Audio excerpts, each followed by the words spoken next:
നമസ്കാരം, piece today YouTube ചാനലിലേക്ക് ഏവർക്കും സ്വാഗതം. സുഹൃത്തുക്കളെ, നമ്മൾ നോക്കാൻ പോകുന്നത് നമ്മുടെ സെക്രട്ടേറിയറ്റ് LGSന്റെ പ്രിലിമിനറി എക്സാമിംഗ് എത്തിക്കഴിഞ്ഞു. അതിന് വേണ്ടിയിട്ടുള്ള റിവിഷൻ ക്ലാസ് ആണ് നമ്മളിവിടെ സെറ്റ് ചെയ്തിരിക്കുന്നത്. സുഹൃത്തുക്കൾ ശ്രദ്ധിക്കുക, സെക്രട്ടേറിയറ്റ് LGSന്റെ റിവിഷൻ ക്ലാസ് ആണ് നമ്മൾ നോക്കാൻ പോകുന്നത്. ഇന്ന് എന്താണ് പഠിക്കാനുള്ളതെന്ന് നമുക്കൊന്ന് നോക്കാം. സുഹൃത്തുക്കളെ, ഇന്ന് നമ്മൾ നോക്കാൻ പോകുന്നത് ബയോളജി മേഖലയിൽ നിന്ന് മാത്രം നമ്മുടെ കേരള PSC ഏറ്റവും കൂടുതൽ റിപ്പീറ്റ് ചെയ്ത 200 ചോദ്യങ്ങളാണ്. വളരെ ഇമ്പോർട്ടന്റ് ആണ്. ഏറ്റവും കൂടുതൽ PSC റിപ്പീറ്റ് ചെയ്ത ബയോളജി മേഖലയിൽ 200 ഷുവർ ഷോട്ട് ക്വസ്റ്റ്യൻസ് ആണ് നമ്മൾ നോക്കാൻ പോകുന്നത്.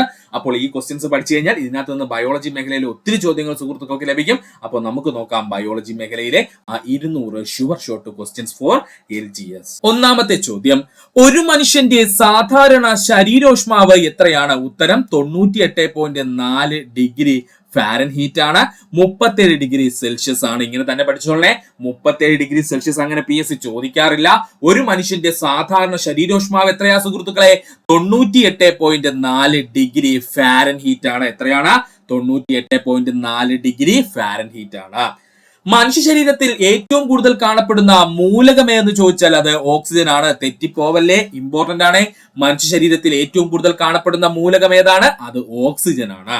മനുഷ്യ ശരീരത്തിൽ ഏറ്റവും കൂടുതലായി കാണുന്ന ധാതു അല്ലെങ്കിൽ മിനറൽ എന്ന് ചോദിച്ചാൽ അത് കാൽസ്യം ആണ്. ഇതാണ് തെറ്റിപ്പോവരുത് എന്ന് പറഞ്ഞത്. മനുഷ്യ ശരീരത്തിൽ ഏറ്റവും കൂടുതലായി കാണുന്ന ധാതു അല്ലെങ്കിൽ മിനറൽ എന്ന് ചോദിച്ചാൽ അത് കാൽസ്യം ആണ്.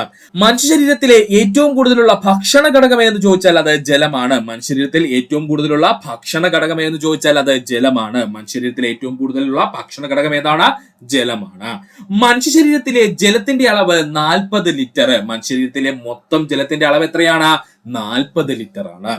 മനുഷ്യ ശരീരത്തിലെ ജലത്തിന്റെ അളവ് എത്ര ശതമാനമാണെന്ന് ചോദിച്ചാൽ അത് 65%. മനുഷ്യ ശരീരത്തിലെ ജലത്തിന്റെ അളവ് എത്ര ശതമാനമാണ് എന്ന് ചോദിച്ചു കഴിഞ്ഞാൽ എത്രയാ സുഹൃത്തുക്കളെ? 65%. മനുഷ്യ നേത്രത്തിലെ ലെൻസ് ഏതിനമാണ്? ഉത്തരം ബൈ കോൺവെക്സ് ലെൻസ് ആണ്. ഒരുപാട് ക്വസ്റ്റ്യൻ പേപ്പറിൽ വന്നിട്ടുള്ളതാണ്. മനുഷ്യ നേത്രത്തിൽ അല്ലെങ്കിൽ മനുഷ്യന്റെ കണ്ണിനുള്ളിൽ കാണപ്പെടുന്ന ലെൻസ് ഏതാന്ന് ചോദിച്ചാൽ അത് ബൈ കോൺവെക്സ് ലെൻസ് ആണ്. കണ്ണിന് ഏറ്റവും സുഖകരമായ നിറം എന്നറിയപ്പെടുന്നത് മഞ്ഞ നിറമാണ്. പഠിച്ചോളനെ, കണ്ണിന് ഏറ്റവും സുഖകരമായ നിറം എന്നറിയപ്പെടുന്നത് ഏതാണ്? അത് മഞ്ഞ നിറമാണ്. പണ്ടത്തെ ക്വസ്റ്റ്യൻ പേപ്പറിലെ സ്ഥിരം ചോദ്യ സാന്നിധ്യമായിരുന്നു. ഇപ്പോഴങ്ങനെ കാണാറില്ല, എന്നാലും ചോദിക്കാൻ സാധ്യതയുണ്ട്. കണ്ണിന് ഏറ്റവും സുഖകരമായ നിറം എന്നറിയപ്പെടുന്നത് ഏതാ? മഞ്ഞ നിറമാണ്. കണ്ണുനീർ ഉൽപ്പാദിപ്പിക്കുന്ന ഗ്രന്ഥി ലാക്രിമൽ ഗ്രന്ഥി. പഠിച്ചോളനെ, കണ്ണുനീർ ഉൽപ്പാദിപ്പിക്കുന്ന ഗ്രന്ഥി ഏതാ? ലാക്രിമൽ ഗ്രന്ഥിയാണ്. കണ്ണുനീർ ഉൽപ്പാദിപ്പിക്കുന്ന ഗ്രന്ഥി ഏതാ സുഹൃത്തുക്കളെ? ലാക്രിമൽ ഗ്രന്ഥിയാണ്. കാഴ്ചശക്തിയെ ഏറ്റവും കൂടുതൽ സ്വാധീനിക്കുന്ന വിറ്റമിൻ ഏതാണ്? ഉത്തരം വിറ്റമിൻ A ആണ്. കാഴ്ചശക്തിയെ ഏറ്റവും കൂടുതൽ സ്വാധീനിക്കുന്ന വിറ്റാമിൻ ഏതാണ്? അത് വിറ്റാമിൻ A ആണ്. ഗ്ലോക്കോമ മനുഷ്യ ശരീരത്തിലെ ഏത് അവയവത്തെയാണ് ബാധിക്കുന്നത്? കണ്ണിനെയാണ് ബാധിക്കുന്നത്. കഴിഞ്ഞ ദിവസം നടന്ന LGS എക്സാമിന് കൂടെ ചോദിച്ചതേ ഉള്ളേ. ഗ്ലോക്കോമ മനുഷ്യ ശരീരത്തിലെ ഏത് അവയവത്തെയാണ് ബാധിക്കുന്നത് ചോദിച്ചാല് കണ്ണിനെ ബാധിക്കുന്ന രോഗമാണ്. കണ്ണിൽ പ്രതിബിംബം രൂപം കൊള്ളുന്ന പാളി ഏതാണ്? ഉത്തരം റെറ്റിന. കണ്ണിൽ പ്രതിബിംബം രൂപം കൊള്ളുന്ന പാളി ഏതാണ്? റെറ്റിനയാണ്. ഒന്നുകൂടി പറയാം സുഹൃത്തുക്കളെ, ശ്രദ്ധിക്കുക. ഒരു മനുഷ്യന്റെ സാധാരണ ശരീരോഷ്മാവ് എത്രയാണ്? 98.4 ഡിഗ്രി ഫാരൻഹീറ്റ് ആണ്. അല്ലെങ്കിൽ നമുക്ക് പറയാം 37 ഡിഗ്രി സെൽഷ്യസ് എന്ന്. മനുഷ്യ ശരീരത്തിൽ ഏറ്റവും കൂടുതൽ കാണപ്പെടുന്ന മൂലകം ഏതാണ്? ഓക്സിജൻ ആണ്. മനുഷ്യ ശരീരത്തിൽ ഏറ്റവും കൂടുതലായി കാണുന്ന ധാതു അല്ലെങ്കിൽ മിനറൽ എന്ന് ചോദിച്ചാൽ അത് കാൽസ്യം ആണ്. മനുഷ്യ ശരീരത്തിൽ ഏറ്റവും കൂടുതലുള്ള ഭക്ഷണ ഘടകം എന്ന് ചോദിച്ചാൽ അല്ലെങ്കിൽ ഭക്ഷണത്തിന്റെ ഭാഗമായുള്ള ഘടകം എന്ന് ചോദിച്ചാൽ അത് ജലമാണ്. മനുഷ്യ ശരീരത്തിലെ ജലത്തിന്റെ അളവ് എത്രയാണ്? 40 ലിറ്റർ ആണ്. മനുഷ്യ ശരീരത്തിലെ മൊത്തം ജലത്തിന്റെ അളവ് എത്രയാണ്? 40 ലിറ്റർ ആണ്. മനുഷ്യ ശരീരത്തിലെ ജലത്തിന്റെ അളവ് എത്ര ശതമാനത്തിലാണെന്ന് ചോദിച്ചാൽ അത് 65%. മനുഷ്യ നേത്രത്തിലെ ലെൻസ് ഏതിനമാണെന്ന് ചോദിച്ചാൽ ബൈ കോൺവെക്സ് ലെൻസ് ആണ്. കണ്ണിന് ഏറ്റവും സുഖകരമായ നിറം എന്നറിയപ്പെടുന്നത് മഞ്ഞയാണ്. കണ്ണുനീർ ഉൽപ്പാദിപ്പിക്കുന്ന ഗ്രന്ഥി എന്നറിയപ്പെടുന്നത് ലാക്രിമൽ ഗ്രന്ഥിയാണ്. കാഴ്ചശക്തിയെ ഏറ്റവും കൂടുതൽ സ്വാധീനിക്കുന്ന വിറ്റമിൻ ഏതാണ്? വിറ്റാമിൻ A ആണ്. ഗ്ലൂക്കോമ രോഗം മനുഷ്യ ശരീരത്തിലെ ഏത് അവയവത്തെയാണ് ബാധിക്കുന്നത് ചോദിച്ചാൽ അത് കണ്ണിനെ ബാധിക്കുന്ന രോഗമാണ്. കണ്ണിൽ പ്രതിബിംബം രൂപം കൊള്ളുന്ന പാളി ഏതാണ്? റെറ്റിനയാണ്. പഠിക്കുക. നേത്രഗോളത്തിന്റെ മർദ്ദവർദ്ധനവ് മൂലമുണ്ടാകുന്ന രോഗം ഗ്ലോക്കോമ. പഠിച്ചോളനെ, നേത്രഗോളത്തിന്റെ മർദ്ദവർദ്ധനവ് മൂലമുണ്ടാകുന്ന രോഗമാണ് ഗ്ലോക്കോമ എന്ന പേരിൽ അറിയപ്പെടുന്നത്. മനുഷ്യ നേത്രത്തിന്റെ ഏത് ഭാഗമാണ് സാധാരണയായി നേത്രദാനത്തിന് ഉപയോഗിക്കുന്നത്? ഉത്തരം കണ്ണിന്റെ കോർണിയയാണ്.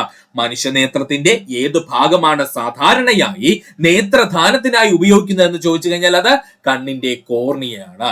വർണ്ണാന്തത അഥവാ കളർ ബ്ലൈൻഡ്നെസ്സിന് ആളിന് തിരിച്ചറിയാൻ കഴിയാത്ത നിറങ്ങളെ എന്ന് ചോദിച്ചാൽ അത് ചുവപ്പും പച്ചയുമാണ്. പഠിച്ചോളണേ, ഇമ്പോർട്ടന്റ് ആണ്. വർണ്ണാന്തത അഥവാ കളർ ബ്ലൈൻഡ്നെസ് ഉള്ള ആളിനെ തിരിച്ചറിയാൻ കഴിയാത്ത നിറങ്ങൾ ഏത് ചോദിച്ചാൽ അത് ചുവപ്പും പച്ചയുമാണ്. മോസ്റ്റ് ഇമ്പോർട്ടന്റ് പോയിന്റ് ആണ് പറഞ്ഞത്. പഠിച്ചോളണേ സുഹൃത്തുക്കളെ, വർണ്ണാന്തത അഥവാ കളർ ബ്ലൈൻഡ്നെസ് ഉള്ള ഒരാളിന് അല്ലെങ്കിൽ ഒരു വ്യക്തിക്ക് തിരിച്ചറിയാൻ കഴിയാത്ത നിറങ്ങൾ ചോദിച്ചാൽ അത് ചുവപ്പും പച്ചയുമാണ്. വർണ്ണാന്തതയുടെ മറ്റൊരു പേരാണ് ഡാൾട്ടനിസം. ഇതും ചോദിച്ചിട്ടുണ്ട്. വർണ്ണാന്തത അറിയപ്പെടുന്ന മറ്റൊരു പേരെന്താ? ഡാൾട്ടനിസം എന്നാണ്. വർണ്ണാന്തത കണ്ടുപിടിച്ചത് ജോൺ ഡാൾട്ടൺ ആണ്. അതുകൊണ്ടാണ് അതിന് ഡാൾട്ടനിസം എന്ന പേര് നൽകിയിരിക്കുന്നത്. വർണ്ണാന്തത കണ്ടുപിടിച്ചത് ആരാണ്? ജോൺ ഡാൾട്ടൺ ആണ്. അതുകൊണ്ടാണ് വർണ്ണാന്തതയുടെ മറ്റൊരു പേരെന്തായത്? ഡാൾട്ടനിസം ആയത്. സ്നെല്ലൻസ് ചാർട്ട് എന്ത് പരിശോധിക്കുവാൻ ഉപയോഗിക്കുന്നു? ഉത്തരം കാഴ്ചശക്തി പരിശോധിക്കുവാൻ. ചോദിച്ചതേ ഉള്ളൂ ഇപ്പൊ അങ്ങോട്ട്. സ്നെല്ലൻസ് ചാർട്ട് എന്തിനെ പരിശോധിക്കാനാണ് ഉപയോഗിക്കുന്ന സുഹൃത്തുക്കളെ? കാഴ്ചശക്തി പരിശോധിക്കുവാൻ ഉപയോഗിക്കുന്നതാണ്. കാറ്ററാക്ട് അഥവാ തിമിരം എന്തിനെ ബാധിക്കുന്ന രോഗമാണ്? കണ്ണിനെ ബാധിക്കുന്ന രോഗമാണ്. പഠിച്ചോളനെ, കാറ്ററാക്ട് അഥവാ തിമിരം എന്തിനെ ബാധിക്കുന്ന രോഗമാ സുഹൃത്തുക്കളെ? കണ്ണിനെ ബാധിക്കുന്ന രോഗമാണ്. പ്രായം കൂടുമ്പോൾ കണ്ണിന്റെ ലെൻസിന്റെ സുതാര്യത നഷ്ടപ്പെടുന്ന അവസ്ഥയാണ് തിമിരം എന്ന പേരിൽ അറിയപ്പെടുന്നത്. പ്രായം കൂടുമ്പോൾ കണ്ണിനുള്ളിലെ ലെൻസിന്റെ സുതാര്യത നഷ്ടപ്പെടുന്ന അവസ്ഥ അറിയപ്പെടുന്ന പേരാണ് തിമിരം. ട്രക്കോമ എന്ന രോഗം ബാധിക്കുന്ന അവയവം കണ്ണാണ്. പഠിച്ചോളനെ, വീണ്ടും വന്നിരിക്കുന്നു. ട്രക്കോമ എന്ന രോഗം ബാധിക്കുന്ന അവയവം ചോദിച്ചാൽ കണ്ണാണ്. ഗ്ലോക്കോമ എന്ന രോഗം ബാധിക്കുന്ന അവയവം ചോദിച്ചാലും ആരാണ്? കണ്ണാണ്. ദീർഘദൃഷ്ടി അഥവാ ഹൈപ്പർ മെട്രോപിയ പരിഹരിക്കുന്നതിനുള്ള കണ്ണടയിലെ ലെൻസ് എന്ന് ചോദിച്ചാൽ അത് കോൺവെക്സ് ലെൻസ് ആണ്. പഠിച്ചോളനെ, ദീർഘദൃഷ്ടി അഥവാ ഹൈപ്പർ മെട്രോപിയ പരിഹരിക്കുന്നതിനുള്ള കണ്ണടയിലെ ലെൻസ് ഏതെന്ന് ചോദിച്ചാൽ അത് കോൺവെക്സ് ലെൻസ് ആണ്. ഹ്രസ്വദൃഷ്ടി അഥവാ മയോപ്പിയ പരിഹരിക്കാനായി ഉപയോഗിക്കുന്ന ലെൻസ് ആണ് കോൺകേവ് ലെൻസ്. എല്ലാവർക്കും തെറ്റിപ്പോകുന്നതാണ്. ഹ്രസ്വദൃഷ്ടി അഥവാ മയോപ്പിയ പരിഹരിക്കാൻ ഉപയോഗിക്കുന്ന ലെൻസ് ഏതാണ്? കോൺകേവ് ലെൻസ് ആണ്. ഏതാണ്? കോൺകേവ് ലെൻസ് ആണ്. അസ്റ്റിഗ്മാറ്റിസം പരിഹരിക്കാൻ ഉപയോഗിക്കുന്ന ലെൻസ് സിലിണ്ട്രിക്കൽ ലെൻസ്. അസ്റ്റിഗ്മാറ്റിസം പരിഹരിക്കാൻ ഉപയോഗിക്കുന്ന ലെൻസ് ഏതാണ്? അത് സിലിണ്ട്രിക്കൽ ലെൻസ് ആണ്. ഈ 3 ലെൻസും സുഹൃത്തുക്കളെ പഠിച്ചു വെക്കണം. വളരെ ഇമ്പോർട്ടന്റ് ആണ്. ഒന്നുകൂടി പറയാം സുഹൃത്തുക്കളെ, ശ്രദ്ധിക്കുക. നേത്രഗോളത്തിന്റെ മർദ്ദവർദ്ധനവ് മൂലമുണ്ടാകുന്ന രോഗം ഗ്ലോക്കോമ. മനുഷ്യ നേത്രത്തിന്റെ ഏത് ഭാഗമാണ് സാധാരണയായി നേത്രദാനത്തിന് ഉപയോഗിക്കുന്നതെന്ന് ചോദിച്ചാൽ കണ്ണിന്റെ കോർണിയയാണ്.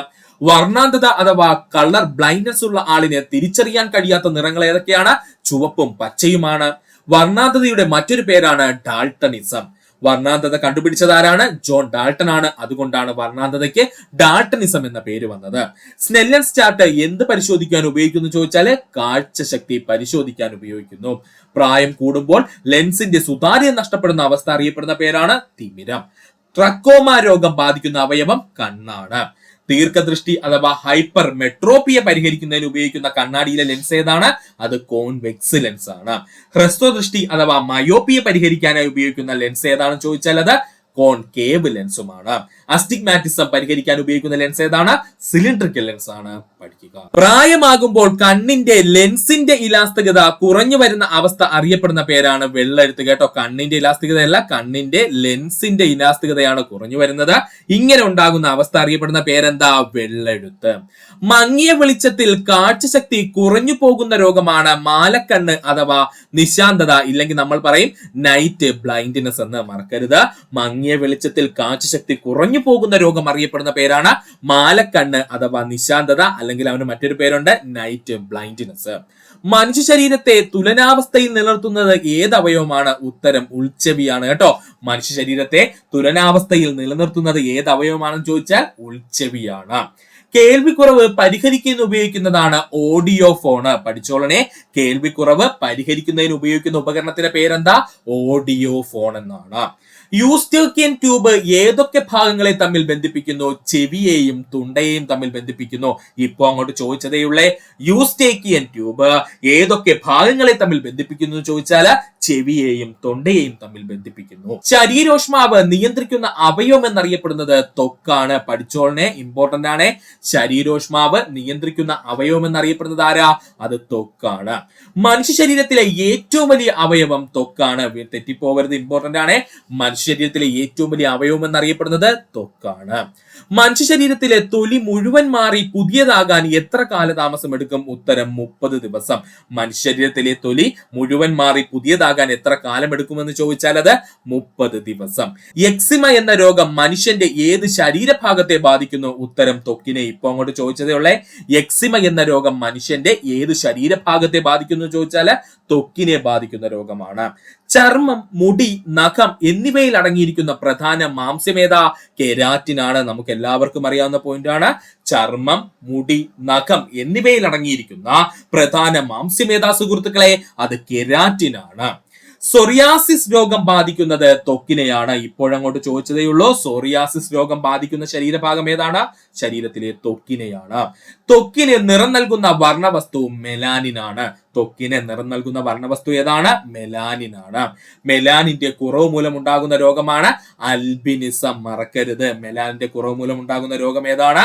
അൽബിനിസം ആണ്. അപ്പോൾ പ്രധാനപ്പെട്ട ത്വക്ക് രോഗങ്ങൾ ഏതൊക്കെയെന്ന് ചോദിച്ചാൽ ഒന്ന് എക്സിമ, മറ്റൊന്ന് സോറിയോസിസ്. ഇപ്പൊ നമ്മൾ എന്താ പഠിച്ചത്? അൽബിനിസം. ഇത്രയും സുഹൃത്തുക്കള് പഠിച്ചു വെക്കുക. ഒന്നുകൂടി പറയാം സുഹൃത്തുക്കളെ, ശ്രദ്ധിക്കുക. പ്രായമാകുമ്പോൾ കണ്ണിന്റെ ലെൻസിന്റെ ഇലാസ്തികത കുറഞ്ഞു വരുന്ന അവസ്ഥ അറിയപ്പെടുന്ന പേരാണ് വെള്ളെഴുത്ത്. മങ്ങിയ വെളിച്ചത്തിൽ കാഴ്ചശക്തി കുറഞ്ഞു പോകുന്ന രോഗം അറിയപ്പെടുന്ന പേരാണ് മാലക്കണ്ണ്, അല്ലെങ്കിൽ അവന്റെ മറ്റൊരു പേരെന്താ? നിശാന്തത, അല്ലെങ്കിൽ നമ്മൾ അവനെ വിളിക്കുന്ന പേരെന്താ? നൈറ്റ് ബ്ലൈൻഡ്നെസ് എന്ന്. മനുഷ്യ ശരീരത്തിലെ തുലനാവസ്ഥ നിലനിർത്തുന്നത് ഏത് അവയവമാണെന്ന് ചോദിച്ചാൽ ഉൾച്ചെവിയാണ്. കേൾവിക്കുറവ് പരിഹരിക്കുന്നതിന് ഉപയോഗിക്കുന്നത് ഓഡിയോ ഫോണാണ്. യൂസ്റ്റോക്കിയൻ ട്യൂബ് ഏതൊക്കെ ഭാഗങ്ങളെ തമ്മിൽ ബന്ധിപ്പിക്കുന്നു ചോദിച്ചാൽ ചെവിയെയും തൊണ്ടയെയും തമ്മിൽ. ശരീരോഷ്മാവ് നിയന്ത്രിക്കുന്ന അവയവം ഏതാണ്? ത്വക്കാണ്. മനുഷ്യ ശരീരത്തിലെ ഏറ്റവും വലിയ അവയവം എന്നറിയപ്പെടുന്നത് ത്വക്കാണ്. മനുഷ്യ ശരീരത്തിലെ തൊലി മുഴുവൻ മാറി പുതുതാകാൻ എത്ര കാലതാമസം എടുക്കും സുഹൃത്തുക്കളെ? 30 ദിവസം എടുക്കും. എക്സിമ എന്ന രോഗം മനുഷ്യ ശരീരത്തിലെ ഏത് ഭാഗത്തെയാ ബാധിക്കുന്നത്? ത്വക്കിനെയാണ്. ചർമ്മം, മുടി, നഖം എന്നിവയിൽ അടങ്ങിയിരിക്കുന്ന പ്രധാന മാംസ്യം ഏതാണ്? കെരാറ്റിൻ ആണ്. സോറിയാസിസ് രോഗം ബാധിക്കുന്നത് ത്വക്കിനെയാണ്. ത്വക്കിന് നിറം നൽകുന്ന വർണ്ണവസ്തു ഏതാ? മെലാനിൻ ആണ്. മെലാനിന്റെ കുറവ് മൂലം ഉണ്ടാകുന്ന രോഗമാണ് അൽബിനിസം. ത്വക്കിനും രോമത്തിനും മൃദുത്വം നൽകുന്ന ദ്രാവകം സീബം. പഠിച്ചോളനെ. ത്വക്കിനും രോമത്തിനും മൃദുത്വം നൽകുന്ന ദ്രാവകം ഏതാണ്? സീബമാണ്. മനുഷ്യ ശരീരത്തിലെ രക്തപര്യന വ്യവസ്ഥയുടെ കേന്ദ്രം എന്നറിയപ്പെടുന്നത് ഹൃദയമാണ്. മനുഷ്യ ശരീരത്തിലെ രക്തപര്യന വ്യവസ്ഥയുടെ കേന്ദ്രം എന്നറിയപ്പെടുന്നത് ആരാ? ഹൃദയമാണ്. രക്തം ശരീരത്തിന്റെ വിവിധ ഭാഗങ്ങളിലേക്ക് പമ്പ് ചെയ്യുന്ന അവയവം എന്നറിയപ്പെടുന്നത് ഹൃദയമാണ്. രക്തം ശരീരത്തിലെ വിവിധ ഭാഗങ്ങളിലേക്ക് പമ്പ് ചെയ്യുന്ന അവയവം എന്നറിയപ്പെടുന്നത് ഹൃദയമാണ്. അതുകൊണ്ട് തന്നെയാണ് മനുഷ്യ ശരീരത്തിന്റെ പമ്പ് എന്നറിയപ്പെടുന്ന അവയവം ഏതാ? ഹൃദയമാണ്. മനുഷ്യ ശരീരത്തിന്റെ പമ്പ് എന്നറിയപ്പെടുന്ന അവയവം ഏതാണ്? ഹൃദയമാണ്. ആരോഗ്യമുള്ള ഒരാളുടെ ഒരു മിനിറ്റിലെ ഹൃദയസ്പന്ദനങ്ങളുടെ എണ്ണം ചോദിച്ചാൽ അത് 72 ആണ്. പഠിച്ചോളനെ. ആരോഗ്യമുള്ള ഒരാളുടെ ഒരു മിനിറ്റിലെ ഹൃദയസ്പന്ദനങ്ങളുടെ എണ്ണം ചോദിച്ചാൽ എത്രയാണ്? 72 ആണ്. തുറന്ന ഹൃദയ ശസ്ത്രക്രിയ അഥവാ ഓപ്പൺ ഹാർട്ട് സർജറിയുടെ ഉപജ്ഞാതാവ് വാൾട്ടർ ലില്ലെ ഹെല്ലാണ്. പഠിച്ചോളനെ. തുറന്ന ഹൃദയ ശസ്ത്രക്രിയ അഥവാ ഓപ്പൺ ഹാർട്ട് സർജറിയുടെ ഉപജ്ഞാതാവ് ആരാണ്? വാൾട്ടർ ലില്ലെ ഹെല്ലാണ്. ശരീരത്തിലെ വിവിധ ഭാഗങ്ങളിൽ നിന്ന് വരുന്ന ഓക്സിജൻ നീക്കം ചെയ്യപ്പെട്ട രക്തം ഹൃദയത്തിന്റെ ഏതറയിലാണ് എത്തുന്നതെന്ന് ചോദിച്ചാൽ വലത് ഓറിക്കിളിലാണ്. ഇപ്പൊ അങ്ങോട്ട് ചോദിച്ചതുള്ള സ്റ്റേറ്റ്മെന്റ് ലെവലില് ശരീരത്തിന്റെ വിവിധ ഭാഗങ്ങളിൽ നിന്ന് വരുന്ന ഓക്സിജൻ നീക്കം ചെയ്യപ്പെട്ട രക്തം, അതായത് അശുദ്ധ രക്തം, ഹൃദയത്തിന്റെ ഏത് അറയിലാണ് എത്തുന്നതെന്ന് ചോദിച്ചാൽ അത് വലത് ഓറിക്കിളിലാണ് എത്തുന്നത്. സാധാരണ ഹൃദയസ്പന്ദന നിരക്ക് പുരുഷന്മാരെക്കാൾ സ്ത്രീകളിൽ കൂടുതലാണ്. ഓർത്തു വെച്ചോളെ. ഏകദേശം 82 ബീറ്റ്സ് പെർ മിനിറ്റ് വരെയൊക്കെ പോകും കേട്ടോ സുഹൃത്തുക്കളെ. അതായത് സാധാരണ ഹൃദയസ്പന്ദന നിരക്ക് പുരുഷന്മാരെക്കാൾ സ്ത്രീകളിൽ കൂടുതലാണ്. ഏകദേശം അവർക്ക് 82 വരെയൊക്കെ പോകാറുണ്ട്. ക്യാൻസർ ബാധിക്കാത്ത മനുഷ്യ ശരീരത്തിലെ അവയവം എന്നറിയപ്പെടുന്നത് ഹൃദയമാണ്. പഠിച്ചോളനെ. ക്യാൻസർ ബാധിക്കാത്ത മനുഷ്യ ശരീരത്തിലെ അവയവം എന്നറിയപ്പെടുന്നത് ആരാണ്? അത് ഹൃദയമാണ്. ഹൃദയം മാറ്റിവെക്കൽ ശസ്ത്രക്രിയ ആദ്യമായി നിർവഹിച്ചത് ഡോക്ടർ ക്രിസ്റ്റ്യൻ ബെർണാഡ്. വർഷം 1967. ഹൃദയം മാറ്റിവെക്കൽ ശസ്ത്രക്രിയ ആദ്യമായി നിർവഹിച്ചത് ആരാണ്? ഡോക്ടർ ക്രിസ്റ്റ്യൻ ബെർണാഡ് ആണ്. വർഷം 1967. ഇന്ത്യയിൽ ആദ്യമായി ഹൃദയം മാറ്റിവെക്കൽ ശസ്ത്രക്രിയ നടത്തിയ ഡോക്ടർ വേണുഗോപാൽ. വർഷം 1994. ഈ വർഷങ്ങളൊക്കെ അങ്ങ് പഠിച്ചു വെച്ചോളനെ. ഇമ്പോർട്ടന്റ് ആണ്. ഇന്ത്യയിൽ ആദ്യമായിട്ട് ഹൃദയം മാറ്റിവെക്കൽ ശസ്ത്രക്രിയ നടത്തിയ ഡോക്ടർ ആരാണ്? ഡോക്ടർ വേണുഗോപാൽ ആണ്. വർഷം 1994. കേരളത്തിൽ ആദ്യമായി ഹൃദയം മാറ്റിവെക്കൽ ശസ്ത്രക്രിയ നടത്തിയ ഡോക്ടർ ജോസ് ചാക്കോ പെരിയപുറം. വർഷം 2003 അതും പഠിച്ചു വെച്ചോളനെ. കേരളത്തിൽ ആദ്യമായിട്ട് ഹൃദയം മാറ്റിവെക്കൽ ശസ്ത്രക്രിയ നടത്തിയ ഡോക്ടർ ആരാണ്? ഡോക്ടർ ജോസ് ചാക്കോ പെരിയപുരം, വർഷം 2003. അതുകൂടെ സുഹൃത്തുക്കളൊന്ന് പഠിച്ചു വെക്കുക. ഒന്നുകൂടി പറയാം സുഹൃത്തുക്കളെ, ശ്രദ്ധിക്കുക. ത്വക്കിനും രോമത്തിനും നേതൃത്വം നൽകുന്ന ദ്രാവകം സീബം. മനുഷ്യ ശരീരത്തിലെ രക്തപര്യന വ്യവസ്ഥയുടെ കേന്ദ്രമെന്നറിയപ്പെടുന്നത് ഹൃദയമാണ്. രക്തം ശരീരത്തിന്റെ വിവിധ ഭാഗങ്ങളിലേക്ക് പമ്പ് ചെയ്യുന്ന അവയവം ഹൃദയമാണ്. ആരോഗ്യമുള്ള ഒരാളുടെ ഒരു മിനിറ്റിലെ ഹൃദയസ്പന്ദന നിരക്ക് എത്രയാണ്? 72. തുറന്ന ഹൃദയ ശസ്ത്രക്രിയ അഥവാ ഓപ്പൺ ഹാർട്ട് സർജറിയുടെ ഉപജ്ഞാതാവാരാണ്? വാൾട്ടർ ലില്ലെ ഹെല്ലാണ്. ശരീരത്തിന്റെ വിവിധ ഭാഗങ്ങളിൽ നിന്നും വരുന്ന ഓക്സിജൻ നീക്കം ചെയ്യപ്പെട്ട രക്തം അഥവാ അശുദ്ധ രക്തം ഹൃദയത്തിന്റെ ഏതറയിലാണ് എത്തുന്നതെന്ന് ചോദിച്ചാൽ അത് വലത് ഓർക്കിളിലാണ്. സാധാരണ ഹൃദയസ്പന്ദന നിരക്ക് പുരുഷന്മാരെക്കാൾ സ്ത്രീകളിൽ കൂടുതലായിരിക്കും. സ്ത്രീകൾക്ക് ഏകദേശം 82 ബീറ്റ്സ് പെർ മിനിറ്റ് വരെയൊക്കെ പോകാറുണ്ട്. ക്യാൻസർ ബാധിക്കാത്ത മനുഷ്യ ശരീരത്തിലെ അവയവം എന്നറിയപ്പെടുന്നത് ഹൃദയമാണ്. ഹൃദയം മാറ്റിവെക്കൽ ശസ്ത്രക്രിയ ആദ്യമായി നിർവഹിച്ചതാരാണ്? ഡോക്ടർ ക്രിസ്ത്യൻ ബെർണാഡാണ്, വർഷം 1967. ഇന്ത്യയിൽ ആദ്യമായി ഹൃദയം മാറ്റിവെക്കൽ ശസ്ത്രക്രിയ നടത്തിയ ഡോക്ടർ ആരാണ്? ഡോക്ടർ വേണുഗോപാലാണ്, വർഷം 1994. കേരളത്തിൽ ആദ്യമായി ഹൃദയം മാറ്റിവെക്കൽ ശസ്ത്രക്രിയ നടത്തിയ ഡോക്ടർ ആരാണ്? ഡോക്ടർ ജോസ് ചാക്കോ പെരിയപുരമാണ്, വർഷം 2003. ഹൃദയമിടിപ്പ് ഒരു മിനിറ്റിൽ ശരാശരി 100 കൂടുന്ന അവസ്ഥ അറിയപ്പെടുന്ന പേരാണ് ടാക്കി കാർഡിയ എന്ന്. ഇപ്പൊ അങ്ങോട്ട് PSC ചോദിച്ചതേയുള്ള ഹൃദയവുമായി ബന്ധപ്പെട്ട രോഗം എന്ന് പറഞ്ഞിട്ട് ഓപ്ഷനിൽ ഉണ്ടായിരുന്നു യവൻ, അതുകൊണ്ട് പഠിക്കണം. ഹൃദയമിടിപ്പ് ഒരു മിനിറ്റിൽ ശരാശരി 100ൽ കൂടുതലാകുന്ന അവസ്ഥ അറിയപ്പെടുന്ന പേരാണ് ടാക്കി കാർഡിയ എന്ന്. ഹൃദയം സങ്കോചിക്കുമ്പോഴുണ്ടാകുന്ന മർദ്ദമാണ് സിസ്റ്റോളിക് പ്രഷർ. ഹൃദയം സങ്കോചിക്കുമ്പോഴുണ്ടാകുന്ന മർദ്ദം അറിയപ്പെടുന്ന പേരെന്താണ്? സിസ്റ്റോളിക് പ്രഷർ എന്ന്. മനുഷ്യ ശരീരത്തിലെ അരിപ്പ എന്നറിയപ്പെടുന്ന അവയവം വൃക്കയാണ്. മനുഷ്യ ശരീരത്തിലെ അരിപ്പ എന്നറിയപ്പെടുന്ന അവയവം ഏതാണ്? വൃക്കയാണ്. രക്തത്തിൽ നിന്ന് മൂത്രം വേർതിരിച്ചെടുക്കുന്ന അവയവം വൃക്കനാളികളാണ് അഥവാ നെഫ്രോണുകളാണ്. പഠിച്ചോളണേ. രക്തത്തിൽ നിന്നും മൂത്രത്തെ വേർതിരിച്ചെടുക്കുന്ന വൃക്കയുടെ ഭാഗം ഏതാണ്? വൃക്ക നാളികൾ, അല്ലെങ്കിൽ അവനെ ഇംഗ്ലീഷ് എന്ത് പേരിലാണ് അറിയപ്പെടുന്നത്? നെഫ്രോണുകൾ എന്നാണ്. ഏത് അവയവം പ്രവർത്തനരഹിതമാകുമ്പോഴാണ് ഡയാലിസിസ് ആവശ്യമായി വരുന്നത്? ഉത്തരം വൃക്കകള്. മറക്കരുത്. ഏത് അവയവം പ്രവർത്തനരഹിതമാകുമ്പോഴാണ് ഡയാലിസിസ് ആവശ്യമായി വരുന്നതെന്ന് ചോദിച്ചാൽ വൃക്കകളുടെ പ്രവർത്തനം തകരാറിലാകുമ്പോഴാണ്. വൃക്കയിൽ രൂപപ്പെടുന്ന കല്ലുകൾ രാസപരമായി അറിയപ്പെടുന്ന പേരാണ് കാൽസ്യം ഓക്സലേറ്റ്. മറക്കല്ലേ. വൃക്കയിൽ രൂപപ്പെടുന്ന കല്ലുകൾ രാസപരമായി അറിയപ്പെടുന്ന പേരെന്താണ്? കാൽസ്യം ഓക്സലേറ്റ് എന്ന്. ബൊമാൻസ് ക്യാപ്സ്യൂൾ ഏത് ഭാഗത്ത് കാണപ്പെടുന്നു? ഉത്തരം നെഫ്രോണിലാണ്. മറക്കരുത്. നെഫ്രോണിലാണ് ആര് കാണപ്പെടുന്നത്? ബൊമാൻസ് ക്യാപ്സ്യൂൾ എന്ന് പറയുന്ന ഭാഗം. രണ്ട് വൃക്കകളും ഒരേ സമയം പ്രവർത്തനരഹിതമാകുന്ന അവസ്ഥ അറിയപ്പെടുന്ന പേരാണ് യുറീമിയ. മറക്കരുത്. രണ്ട് വൃക്കകളും പ്രവർത്തനരഹിതമാകുന്ന അവസ്ഥ അറിയപ്പെടുന്ന പേരെന്താണ്? യുറീമിയ എന്ന്. മൂത്രത്തിന്റെ മഞ്ഞ നിറത്തിന് കാരണം യൂറോക്രോം. ഇതും PSC പ്രീവിയസ് ആയി ചോദിച്ചതാണ്. മൂത്രത്തിന്റെ മഞ്ഞ നിറത്തിന് കാരണം എന്താ? യൂറോക്രോം ആണ്. കിഡ്നി ഫെഡറേഷൻ ഓഫ് ഇന്ത്യയുടെ ചെയർമാൻ ഫാദർ ഡേവിഡ് ചിറമേലാണ്. പഠിച്ചോളണേ. കിഡ്നി ഫെഡറേഷൻ ഓഫ് ഇന്ത്യയുടെ ചെയർമാൻ ആരാണ്? ഫാദർ ഡേവിസ് ചിറമേലാണ്. പഠിച്ചോളണേ. കിഡ്നി ഫെഡറേഷൻ ഓഫ് ഇന്ത്യയുടെ ചെയർമാൻ ആരാണ്? ഫാദർ ഡേവിസ് ചിറമേലാണ്. മുതിർന്ന ഒരു മനുഷ്യന്റെ തലച്ചോറിന്റെ ശരാശരി ഭാരം എത്രയാണ്? 1300 ഗ്രാമിനും 1400 ഗ്രാമിനും ഇടയിലാണ് കേട്ടോ. പഠിച്ചോളനെ. ഇമ്പോർട്ടന്റ് ആണ്. മുതിർന്ന ഒരു മനുഷ്യന്റെ തലച്ചോറിന്റെ ശരാശരി ഭാരം എത്രയാണെന്ന് ചോദിച്ചാൽ 1300 ഗ്രാം മുതൽ 1400 ഗ്രാമിനും ഇടയിലാണ്. നട്ടലിൽ കൂടി കടന്നു പോകുന്ന തലച്ചോറിന്റെ ഭാഗമാണ് സുഷുമ്ന. പഠിച്ചോളനെ. നട്ടലിൽ കൂടി കടന്നു പോകുന്ന തലച്ചോറിന്റെ ഭാഗം ഏതാ സുഹൃത്തുക്കളെ? അത് സുഷുമ്നയാണ്. ഒന്നുകൂടി പറയാം സുഹൃത്തുക്കളെ, ശ്രദ്ധിക്കുക. ഹൃദയമിടിപ്പ് ഒരു മിനിറ്റിൽ ശരാശരി 100ൽ കൂടുതലാകുന്ന അവസ്ഥ അറിയപ്പെടുന്ന പേര് ടാക്കികാർഡിയ എന്നാണ്. ഹൃദയം സങ്കോചിക്കുമ്പോഴുണ്ടാകുന്ന മർദ്ദം സിസ്റ്റോളിക് പ്രഷർ എന്ന പേരിൽ അറിയപ്പെടുന്നു.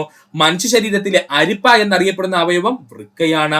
രക്തത്തിൽ നിന്ന് മൂത്രം വേർതിരിച്ചെടുക്കുന്ന ഭാഗം വൃക്കനാളികൾ, അല്ലെങ്കിൽ ഇംഗ്ലീഷിൽ അവൻ അറിയപ്പെടുന്ന പേരെന്താ? നെഫ്രോണുകൾ. ഏത് അവയവം പ്രവർത്തനരഹിതമാകുമ്പോഴാണ് ഡയാലിസിസ് ആവശ്യമായി വരുന്നതെന്ന് ചോദിച്ചാൽ വൃക്കകൾ പ്രവർത്തനരഹിതമാകുമ്പോൾ. വൃക്കയിൽ രൂപപ്പെടുന്ന കല്ലുകൾ രാസപരമായി അറിയപ്പെടുന്ന പേര് കാൽസ്യം ഓക്സലേറ്റ് എന്നാണ്. ബൊമാൻസ് ക്യാപ്സ്യൂൾ ഏത് ഭാഗത്ത് കാണപ്പെടുന്നു ചോദിച്ചാൽ വൃക്കയിലെ നെഫ്രോണുകളിൽ കാണപ്പെടുന്നു. രണ്ടു വൃക്കകളും പ്രവർത്തനരഹിതമാകുന്ന അവസ്ഥ യുറീമിയ. മൂത്രത്തിന്റെ മഞ്ഞ നിറത്തിന് കാരണം യൂറോക്രോം. കിഡ്നി ഫെഡറേഷൻ ഓഫ് ഇന്ത്യയുടെ ചെയർമാൻ ആരാണ്? ഫാദർ ഡേവിസ് ചിറമേലാണ്. മുതിർന്ന ഒരു മനുഷ്യന്റെ തലച്ചോറിന്റെ ശരാശരി ഭാരം എത്രയാണ്? 1300 ഗ്രാമിനും 1400 ഗ്രാമിനും ഇടയിലാണ്. നട്ടലിൽ കൂടി കടന്നു പോകുന്ന തലച്ചോറിന്റെ ഭാഗം ഏതാ? സുഷുമ്നയാണ്. പഠിക്കുക. കാഴ്ചയെ കുറിച്ചുള്ള ബോധം ഉളവാക്കുന്ന തലച്ചോറിന്റെ ഭാഗമാണ് സെറിബ്രം. പഠിച്ചോളണേ, കാഴ്ചയെ കുറിച്ചുള്ള ബോധം ഉളവാക്കുന്ന തലച്ചോറിന്റെ ഭാഗം ഏതാണ്? സെറിബ്രമാണ്. മനുഷ്യനെ മറ്റുള്ള ജീവികളിൽ നിന്നും വ്യത്യസ്തനാക്കുന്നത് സെറിബ്രമാണ്. ഇത് PSC പ്രീവിയസ് ആയി ചോദിച്ചിട്ടുണ്ട്. മനുഷ്യനെ മറ്റുള്ള ജീവികളിൽ നിന്നും വ്യത്യസ്തനാക്കുന്ന തലച്ചോറിന്റെ ഭാഗം ഏതാണ്? സെറിബ്രമാണ്. കാരണം എന്താ? നമ്മുടെ ഓർമ്മ, വിവേചനം, ബുദ്ധി, ചിന്ത, വികാരം തുടങ്ങിയവയുടെ ഇരിപ്പിടം എന്നറിയപ്പെടുന്ന തലച്ചോറിന്റെ ഭാഗമാണ് സെറിബ്രം. മറ്റുള്ള ജീവികളെക്കാളും നമുക്ക് ഓർമ്മയും വിവേചന ബുദ്ധിയും അതുപോലെ ചിന്തയും വികാരവും ഒക്കെ ഉണ്ട്. ഇവയുടെ ഇരിപ്പിടം എന്നറിയപ്പെടുന്ന തലച്ചോറിന്റെ ഭാഗം ഏതാണ്? സെറിബ്രമാണ്. അതുകൊണ്ടാണ് തൊട്ടു മുന്നത്തെ ക്വസ്റ്റ്യൻ നമ്മൾ പറഞ്ഞത് മനുഷ്യനെ മറ്റു ജീവികളിൽ നിന്ന് വ്യത്യസ്തനാക്കുന്നത് ആരാണ്? സെറിബ്രമാണ്. മസ്തിഷ്കത്തിലെ ഏറ്റവും വലിയ ഭാഗം എന്നറിയപ്പെടുന്നത് സെറിബ്രമാണ്. മസ്തിഷ്കത്തിലെ ഏറ്റവും വലിയ ഭാഗം എന്നറിയപ്പെടുന്നത് ആരാണ്? സെറിബ്രമാണ്. ഹൃദയസ്പന്ദനത്തെ നിയന്ത്രിക്കുന്ന മസ്തിഷ്ക ഭാഗം മെഡുല്ല ഓബ്ലാങ്കേറ്റ. വീണ്ടും വന്നിരിക്കുന്നു പ്രീവിയസ് ക്വസ്റ്റ്യൻ. ഹൃദയസ്പന്ദനത്തെ നിയന്ത്രിക്കുന്ന മസ്തിഷ്ക ഭാഗം എന്നറിയപ്പെടുന്നത് ആരാണ്? അത് മെഡുല്ല ഒബ്ലാങ്കേറ്റയാണ്. വിശപ്പ്, ദാഹം എന്നിവയെ നിയന്ത്രിക്കുന്ന തലച്ചോറിന്റെ ഭാഗം ഹൈപ്പോ തലാമസ്. വിശപ്പ്, ദാഹം എന്നിവയെ നിയന്ത്രിക്കുന്ന തലച്ചോറിന്റെ ഭാഗം ഏതാണ്? അത് ഹൈപ്പോ തലാമസ് ആണ്. മനുഷ്യ ശരീരത്തിലെ ഏത് ഭാഗത്തിന്റെ പ്രവർത്തനം മൂലം റിഫ്ലക്സ് ആക്ഷൻ സംഭവിക്കുന്നതെന്ന് ചോദിച്ചാൽ അത് സ്പൈനൽ കോഡ് അഥവാ സുഷുമ്നയുടെ പ്രവർത്തനം മൂലമാണ്. ഇമ്പോർട്ടന്റ് ആണ്, പഠിച്ചോളണേ. മനുഷ്യ ശരീരത്തിലെ ഏത് ഭാഗത്തിന്റെ പ്രവർത്തനമാണ് റിഫ്ലക്സ് ആക്ഷൻ സംഭവിക്കുന്നതെന്ന് ചോദിച്ചാൽ സ്പൈനൽ കോഡ് അഥവാ സുഷുമ്നയുടെ പ്രവർത്തനം മൂലമാണ്. ശരീരത്തിൽ കഴുത്തിന് കീഴ്പോട്ടുള്ള ഭാഗത്ത് റിഫ്ലക്സ് ആക്ഷൻ നിയന്ത്രിക്കുന്നത് സ്പൈനൽ കോഡ് അഥവാ സുഷുമ്നയാണ്. ശരീരത്തിൽ കഴുത്തിന് കീഴ്പോട്ടുള്ള ഭാഗത്ത് റിഫ്ലക്സ് ആക്ഷൻ നിയന്ത്രിക്കുന്നത് ഏതാണ്? സ്പൈനൽ കോഡ് അല്ലെങ്കിൽ സുഷുമ്നയാണ്. എന്താ സുഹൃത്തുക്കളെ റിഫ്ലക്സ് ആക്ഷൻ എന്ന് പറഞ്ഞു കഴിഞ്ഞാൽ? ഒന്നുമില്ല, പെട്ടെന്ന് നമുക്ക് എന്തെങ്കിലും സംഭവിക്കുമ്പോൾ നമ്മൾ എന്ത് ചെയ്യും? അതിനെ റിയാക്ട് ചെയ്യില്ലേ? നമ്മളിപ്പോ എക്സാമ്പിൾ ആയിട്ട് പറഞ്ഞാൽ നമ്മുടെ തീയിടത്തേക്ക് നമ്മൾ അറിയാതെ നമ്മുടെ വിരലെത്തി കഴിഞ്ഞാൽ പെട്ടെന്ന് നമ്മൾ കൈ വലിക്കും അല്ലെ? ആ ചൂട് അനുഭവപ്പെടുമ്പോൾ അതാണ് റിഫ്ലക്സ് ആക്ഷൻ എന്ന് അറിയപ്പെടുന്നത്. ഇതിനുവേണ്ടി നമ്മുടെ ശരീരത്തിനെ സജ്ജമാക്കുന്നത് ആരാ? അത് നമ്മുടെ സ്പൈനൽ കോഡാണ്. സുഷുമ്ന നാഡിയുടെ നീളം 45 സെന്റിമീറ്റർ. ഇപ്പൊ അങ്ങോട്ട് ചോദിച്ചതേ ഉള്ളൂ. സുഷുമ്ന നാഡിയുടെ നീളം എത്രയാ? 45 സെന്റിമീറ്റർ ആണ്. ഏത് ഭാഗത്തിന്റെ തകരാറ് കണ്ടുപിടിക്കാനാണ് EEG അല്ലെങ്കിൽ ഇലക്ട്രോ എൻസഫലോഗ്രാം ഉപയോഗിക്കുന്നതെന്ന് ചോദിച്ചാൽ അത് മസ്തിഷ്കത്തിൻ്റെതാണ്. പഠിച്ചോളനെ, ഏത് ഭാഗത്തിന്റെ തകരാറ് കണ്ടുപിടിക്കുന്നതിനാണ് EEG അഥവാ ഇലക്ട്രോ എൻസഫലോഗ്രാം ഉപയോഗിക്കുന്നതെന്ന് ചോദിച്ചാൽ മസ്തിഷ്കത്തിന്റെ തകരാർ കണ്ടെത്തുന്നതിന് വേണ്ടിയിട്ടാണ്. മനുഷ്യ ശരീരത്തിലെ നീളമേറിയ കോശം എന്നറിയപ്പെടുന്നത് നാഡീകോശമാണ്. മനുഷ്യ ശരീരത്തിലെ നീളമേറിയ കോശം എന്നറിയപ്പെടുന്നത് ഏതാണ്? അത് നാഡീകോശമാണ്.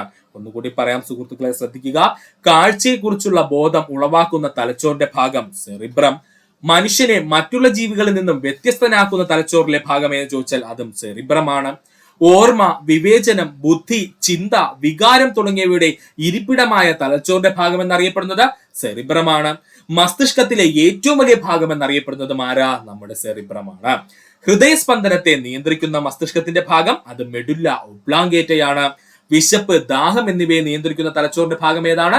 അത് ഹൈപ്പോ തലാമസ് ആണ്. മനുഷ്യ ശരീരത്തിലെ ഏത് ഭാഗത്തിന്റെ പ്രവർത്തനം മൂലം റിഫ്ലക്സ് ആക്ഷൻ സംഭവിക്കുന്നതെന്ന് ചോദിച്ചാൽ സ്പൈനൽ കോഡ് അല്ലെങ്കിൽ എന്താണ്? സുഷുമ്നയുടെ പ്രവർത്തനം മൂലമാണ്. ശരീരത്തിൽ കഴുത്തിന് കീഴ്പോട്ടുള്ള ഭാഗത്ത് റിഫ്ലക്സ് ആക്ഷൻ നിയന്ത്രിക്കുന്നത് സ്പൈനൽ കോഡ് അഥവാ സുഷുമ്നയാണ്. സുഷുമ്ന നാഡിയുടെ നീളം 45 സെന്റിമീറ്റർ ആണ്. ഏത് ഭാഗത്തിന്റെ തകരാറ് കണ്ടുപിടിക്കുന്നതിനാണ് EEG അഥവാ ഇലക്ട്രോ എൻസഫലോഗ്രാം ഉപയോഗിക്കുന്നതെന്ന് ചോദിച്ചാൽ മസ്തിഷ്കത്തിന്റെ. മനുഷ്യ ശരീരത്തിലെ നീളമേറിയ കോശം എന്നറിയപ്പെടുന്നത് നാഡീകോശമാണ്. കളവ് പറയുന്നത് കണ്ടുപിടിക്കാൻ ഉപയോഗിക്കുന്ന ഉപകരണം പോളിഗ്രാഫ്. പഠിച്ചോളനെ, കളവ് പറയുമ്പോൾ കണ്ടുപിടിക്കാൻ ഉപയോഗിക്കുന്ന ഉപകരണം ഏതാണ്? പോളിഗ്രാഫ് ആണ്. ശരീരത്തിലെ രാസപ്രവർത്തനശാല എന്നറിയപ്പെടുന്ന അവയവം കരളാണ്. ശരീരത്തിലെ രാസപ്രവർത്തനശാല എന്ന പേരിൽ അറിയപ്പെടുന്ന അവയവം ആരാണ്? അത് കരളാണ്. പിത്തരസം ഉൽപ്പാദിപ്പിക്കുന്ന ഗ്രന്ഥി കരളാണ്. പിത്തരസം ഉൽപ്പാദിപ്പിക്കുന്ന ഗ്രന്ഥി ഏതാണ്? കരളാണ്. അമിത മദ്യപാനം, ലഹരി പദാർത്ഥങ്ങൾ എന്നിവ കൊണ്ട് ഏറ്റവും അധികം ദോഷം സംഭവിക്കുന്ന ശരീരഭാഗം കരളാണ്. ഇപ്പൊ അങ്ങോട്ട് ചോദിച്ചതേ ഉള്ള അമിത മദ്യപാനം, ലഹരി പദാർത്ഥങ്ങൾ എന്നിവ കൊണ്ട് ഏറ്റവും ദോഷം സംഭവിക്കുന്ന ശരീരഭാഗം കരളാണ്. പ്രധാന കരൾ രോഗങ്ങളാണ് ഹെപ്പറ്റൈറ്റിസ്, മഞ്ഞപ്പിത്തം, സിറോസിസ് എന്നിവ. പഠിച്ചോളനെ, ഇത് മൂന്നും ഇപ്പൊ അങ്ങോട്ട് ചോദിച്ചതേ ഉള്ളൂ. പ്രധാന കരൾ രോഗങ്ങൾ ഏതൊക്കെയാണ്? ഹെപ്പറ്റൈറ്റിസ്, മഞ്ഞപ്പിത്തം, സിറോസിസ് എന്നിവയാണ്. നമ്മുടെ ശരീരത്തിൽ കടന്നുകൂടുന്ന വിഷവസ്തുക്കൾ വിഷവസ്തുക്കൾ നശിപ്പിക്കുവാൻ നിയുക്തമായ അവയവം എന്നറിയപ്പെടുന്നത് കരളാണ്. നമ്മുടെ ശരീരത്തിൽ കടന്നുകൂടുന്ന വിഷവസ്തുക്കളെ നശിപ്പിക്കുവാൻ നിയുക്തമായ അവയവം എന്നറിയപ്പെടുന്നത് ആരാ? അത് കരളാണ്. പുനർജീവന ശക്തിയുള്ള മനുഷ്യ ശരീരത്തിലെ അവയവം എന്നറിയപ്പെടുന്നത് കരളാണ്. പഠിച്ചോളനെ, പുനർജീവന ശേഷിയുള്ള മനുഷ്യ ശരീരത്തിലെ അവയവം എന്നറിയപ്പെടുന്നത് ആരാണ്? അത് കരളാണ്. മനുഷ്യ ശരീരത്തിൽ യൂറിയ നിർമ്മിക്കപ്പെടുന്ന അവയവം കരളാണ്. പഠിച്ചോളനെ, ചിലർ കിഡ്നി എന്ന് ഇപ്പോഴും വിചാരിക്കും, തെറ്റാണ്. അത് വൃക്കകളല്ല. മനുഷ്യ ശരീരത്തിൽ യൂറിയ നിർമ്മിക്കപ്പെടുന്ന അവയവം എവിടെയാണ്? അത് കരളിലാണ്. മനുഷ്യ ശരീരത്തിൽ രക്തം കട്ടപിടിക്കുന്നതിന് ആവശ്യമായ പ്രോട്ടീൻ നിർമ്മിക്കപ്പെടുന്നത് എവിടെയെന്ന് ചോദിച്ചാൽ അത് കരളിലാണ്. മനുഷ്യ ശരീരത്തിലെ രക്തം കട്ടപിടിക്കുന്നതിന് ആവശ്യമായ പ്രോട്ടീൻ നിർമ്മിക്കപ്പെടുന്നത് ഏത് അവയവത്തിൽ വെച്ചെന്ന് ചോദിച്ചാൽ അത് കരളിൽ വെച്ചാണ്. പ്രായപൂർത്തിയായ ആരോഗ്യമുള്ള ഒരാളുടെ ശരീരത്തിൽ എത്ര ലിറ്റർ രക്തം കാണും? 5 മുതൽ 6 ലിറ്റർ വരെ. ഇപ്പൊ അങ്ങോട്ട് ചോദിച്ചതേ ഉള്ളൂ. പ്രായപൂർത്തിയായ ആരോഗ്യമുള്ള ഒരാളുടെ ശരീരത്തിൽ എത്ര ലിറ്റർ രക്തം കാണുമെന്ന് ചോദിച്ചാൽ 5 മുതൽ 6 ലിറ്റർ വരെ. ശരീരത്തിലെ രക്തബാങ്ക് എന്നറിയപ്പെടുന്ന അവയവം പ്ലീഹ അല്ലെങ്കിൽ സ്പ്ലീൻ ആണ്. മറക്കരുതേ, ശരീരത്തിലെ രക്തബാങ്ക് എന്നറിയപ്പെടുന്ന അവയവം ഏതാ? പ്ലീഹ അല്ലെങ്കിൽ സ്പ്ലീൻ ആണ്. രക്തത്തിൽ ചുവന്ന നിറം നൽകുന്ന വർണ്ണവസ്തു ഹീമോഗ്ലോബിൻ ആണ്. നമുക്ക് എല്ലാവർക്കും അറിയാവുന്ന ചോദ്യം. രക്തത്തിൽ ചുവപ്പ് നിറം നൽകുന്ന വർണ്ണവസ്തു ഏതാ? അത് ഹീമോഗ്ലോബിൻ ആണ്. ഒന്നുകൂടി പറയാം സുഹൃത്തുക്കളെ, ശ്രദ്ധിക്കുക. കളവ് പറയുമ്പോൾ കണ്ടുപിടിക്കുന്ന ഉപകരണം പോളിഗ്രാഫ് ആണ്. ശരീരത്തിലെ രാസപ്രവർത്തനശാല എന്ന് വിശേഷിപ്പിക്കപ്പെടുന്ന അവയവം കരളാണ്. പിത്തരസം ഉൽപ്പാദിപ്പിക്കുന്ന ഗ്രന്ഥി കരൾ. അമിത മദ്യപാനം, ലഹരി പദാർത്ഥങ്ങൾ എന്നിവ കൊണ്ട് ഏറ്റവും അധികം ദോഷം സംഭവിക്കുന്ന ശരീരഭാഗം കരളാണ്. പ്രധാന കരൾ രോഗങ്ങൾ ചോദിച്ചാൽ ഹെപ്പറ്റൈറ്റിസ്, മഞ്ഞപ്പിത്തം, സിറോസിസ് എന്നിവയാണ്. നമ്മുടെ ശരീരത്തിൽ കടന്നുകൂടുന്ന വിഷവസ്തുക്കൾ നശിപ്പിക്കുവാൻ നിയുക്തമായ അവയവം കരളാണ്. പുനർജീവന ശക്തിയുള്ള മനുഷ്യ ശരീരത്തിലെ അവയവം ഏതെന്ന് ചോദിച്ചാൽ അത് കരളാണ്. മനുഷ്യ ശരീരത്തിൽ രക്തം കട്ടപിടിക്കുന്നതിന് ആവശ്യമായ പ്രോട്ടീൻ നിർമ്മിക്കപ്പെടുന്നത് എവിടെയെന്ന് ചോദിച്ചാൽ കരളിൽ വെച്ചാണ്. പ്രായപൂർത്തിയായ ആരോഗ്യമുള്ള ഒരാളുടെ ശരീരത്തിൽ എത്ര ലിറ്റർ രക്തം കാണുമെന്ന് ചോദിച്ചാൽ 5 മുതൽ 6 ലിറ്റർ വരെ. ശരീരത്തിലെ രക്തബാങ്ക് എന്നറിയപ്പെടുന്ന അവയവം പ്ലീഹ അല്ലെങ്കിൽ സ്പ്ലീൻ ആണ്. രക്തത്തിന് ചുവപ്പ് നിറം നൽകുന്ന വർണ്ണവസ്തു ഹീമോഗ്ലോബിൻ ആണ്. രക്തത്തിലെ ഹീമോഗ്ലോബിന്റെ നിർമ്മാണത്തിന് ആവശ്യമായ ധാതു ഏത്? ഇരുമ്പ്. രക്തത്തിലെ ഹീമോഗ്ലോബിന്റെ നിർമ്മാണത്തിന് ആവശ്യമായ ധാതു ഏതാണ്? അത് ഇരുമ്പാണ്. ഹീമോസയാനിൻ രക്തത്തിന് നീല, പച്ച നിറം നൽകുന്ന വർണ്ണവസ്തുവാണ്. ഈ വർണ്ണവസ്തുവിൽ അടങ്ങിയിരിക്കുന്ന ലോഹം ഏതാണ്? ഉത്തരം ചെമ്പാണ്. ഇപ്പൊ അങ്ങോട്ട് ചോദിച്ചതേ ഉള്ളേ. ഹീമോസയാനിൻ രക്തത്തിന് നീല അല്ലെങ്കിൽ പച്ച നിറം നൽകുന്ന വർണ്ണവസ്തുവാണ്. ഈ വർണ്ണവസ്തുവിൽ അടങ്ങിയിരിക്കുന്ന ലോഹം ഏതാണ്? ചെമ്പാണ്. രക്തചംക്രമണം കണ്ടുപിടിച്ച ശാസ്ത്രജ്ഞൻ വില്യം ഹാർവിയാണ്. രക്തചംക്രമണം കണ്ടുപിടിച്ച ശാസ്ത്രജ്ഞൻ ആരാണ്? വില്യം ഹാർവിയാണ്. രക്തഗ്രൂപ്പുകൾ കണ്ടെത്തിയ ശാസ്ത്രജ്ഞൻ കാൾ ലാൻഡ് സ്റ്റെയ്നർ ആണ്. രക്തഗ്രൂപ്പുകൾ കണ്ടെത്തിയ ശാസ്ത്രജ്ഞൻ ആരാണ്? കാൾ ലാൻഡ് സ്റ്റെയ്നർ ആണ്. നമ്മുടെ രക്തമൊക്കെ ഡ്രസ്സിൽ വീണ് കഴിഞ്ഞാൽ സ്റ്റെയിൻ പിടിക്കുമല്ലേ, അങ്ങനെ അങ്ങ് പഠിച്ചു വെച്ചാൽ മതി. രക്തഗ്രൂപ്പുകൾ കണ്ടെത്തിയ ശാസ്ത്രജ്ഞൻ ആരാണ്? കാൾ ലാൻഡ് സ്റ്റെയ്നർ ആണ്. രക്താണുക്കളിൽ ഇരുമ്പിന്റെ അംശം കുറയുമ്പോൾ ഉണ്ടാകുന്ന രോഗമാണ് അനീമിയ അല്ലെങ്കിൽ വിളർച്ച എന്ന് പറയും കേട്ടോ. രക്താണുക്കളിൽ ഇരുമ്പിന്റെ അംശം കുറയുന്നത് മൂലം ഉണ്ടാകുന്ന രോഗം എന്താണ്? അനീമിയ അല്ലെങ്കിൽ വിളർച്ചയാണ്.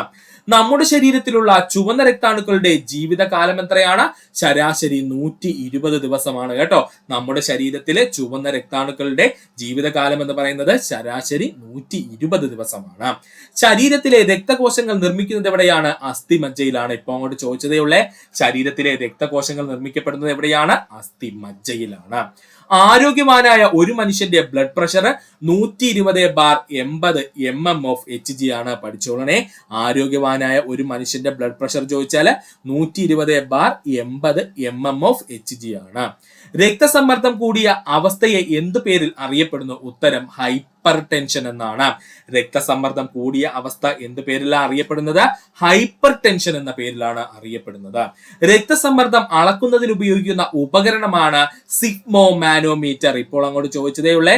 രക്തസമ്മർദ്ദം അളക്കുന്നതിന് ഉപയോഗിക്കുന്ന ഉപകരണത്തിന്റെ പേരെന്താ? സിഗ്മോ മാനോമീറ്റർ എന്നാണ്. രക്തം കട്ട പിടിക്കാതാകുന്ന രോഗം അറിയപ്പെടുന്ന പേരാണ് ഹീമോഫീലിയ. രക്തം കട്ട പിടിക്കാതാകുന്ന രോഗം അറിയപ്പെടുന്ന പേരാണ് ഹീമോഫീലിയ, അല്ലെങ്കിൽ അവൻ അറിയപ്പെടുന്നത് റോയൽ ഡിസീസ് എന്നാട്ടോ. അറിയപ്പെടുന്ന മറ്റൊരു പേരെന്താണ്? റോയൽ ഡിസീസ് എന്ന്. ഒരു സമയം ദാനം ചെയ്യാവുന്ന രക്തത്തിന്റെ അളവ് 300 ml ആണ്. ഇങ്ങനെയുള്ള ക്വസ്റ്റ്യൻ ഒക്കെ പഠിച്ചു വെച്ചോളേ. ഒരു സമയം ദാനം ചെയ്യാവുന്ന രക്തത്തിന്റെ മാക്സിമം അളവ് എത്രയാണ്? 300 ml ആണ്. ഹീമോസൈറ്റോമീറ്റർ ഉപയോഗിച്ച് ഡാഷ് മനസ്സിലാക്കുന്നു. ഉത്തരം രക്തകോശത്തിന്റെ എണ്ണം മനസ്സിലാക്കുന്നു. പഠിച്ചോളനെ.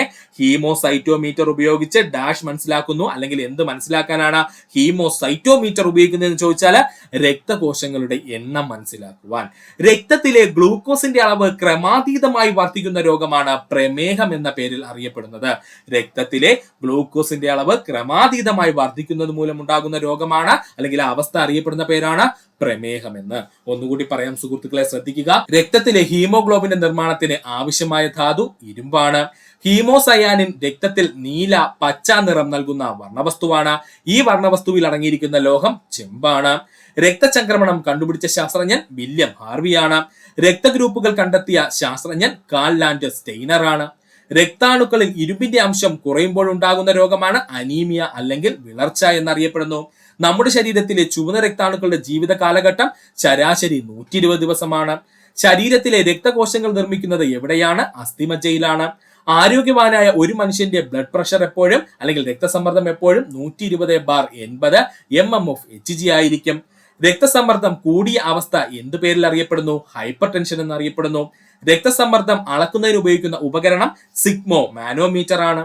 രക്തം കട്ട പിടിക്കാതിരിക്കുന്ന രോഗം അറിയപ്പെടുന്ന പേരാണ് ഹീമോഫീലിയ അല്ലെങ്കിൽ റോയൽ ഡിസീസ് എന്ന്. ഒരു സമയം ദാനം ചെയ്യാവുന്ന രക്തത്തിന്റെ അളവ് 300 ml ആണ്. ഹീമോസൈറ്റോമീറ്റർ ഉപയോഗിച്ച് മനസ്സിലാക്കാൻ സാധിക്കുന്നത് രക്തകോശങ്ങളുടെ എണ്ണത്തെയാണ്. രക്തത്തിലെ ഗ്ലൂക്കോസിന്റെ അളവ് ക്രമാതീതമായി വർദ്ധിക്കുന്ന രോഗം ഏതാണ്? പ്രമേഹമാണ്. ആന്റിബോഡികൾ ഇല്ലാത്ത രക്തഗ്രൂപ്പാണ് AB രക്തഗ്രൂപ്പ്. ആന്റിബോഡികൾ ഇല്ലാത്ത രക്തഗ്രൂപ്പ് ഏതാണ്? AB രക്തഗ്രൂപ്പാണ്. ആന്റിജൻ അടങ്ങിയിട്ടില്ലാത്ത രക്തഗ്രൂപ്പ് O രക്തഗ്രൂപ്പ്. ആന്റിജൻ അടങ്ങിയിട്ടില്ലാത്ത രക്തഗ്രൂപ്പ് ഏതാണ്? O രക്തഗ്രൂപ്പാണ്.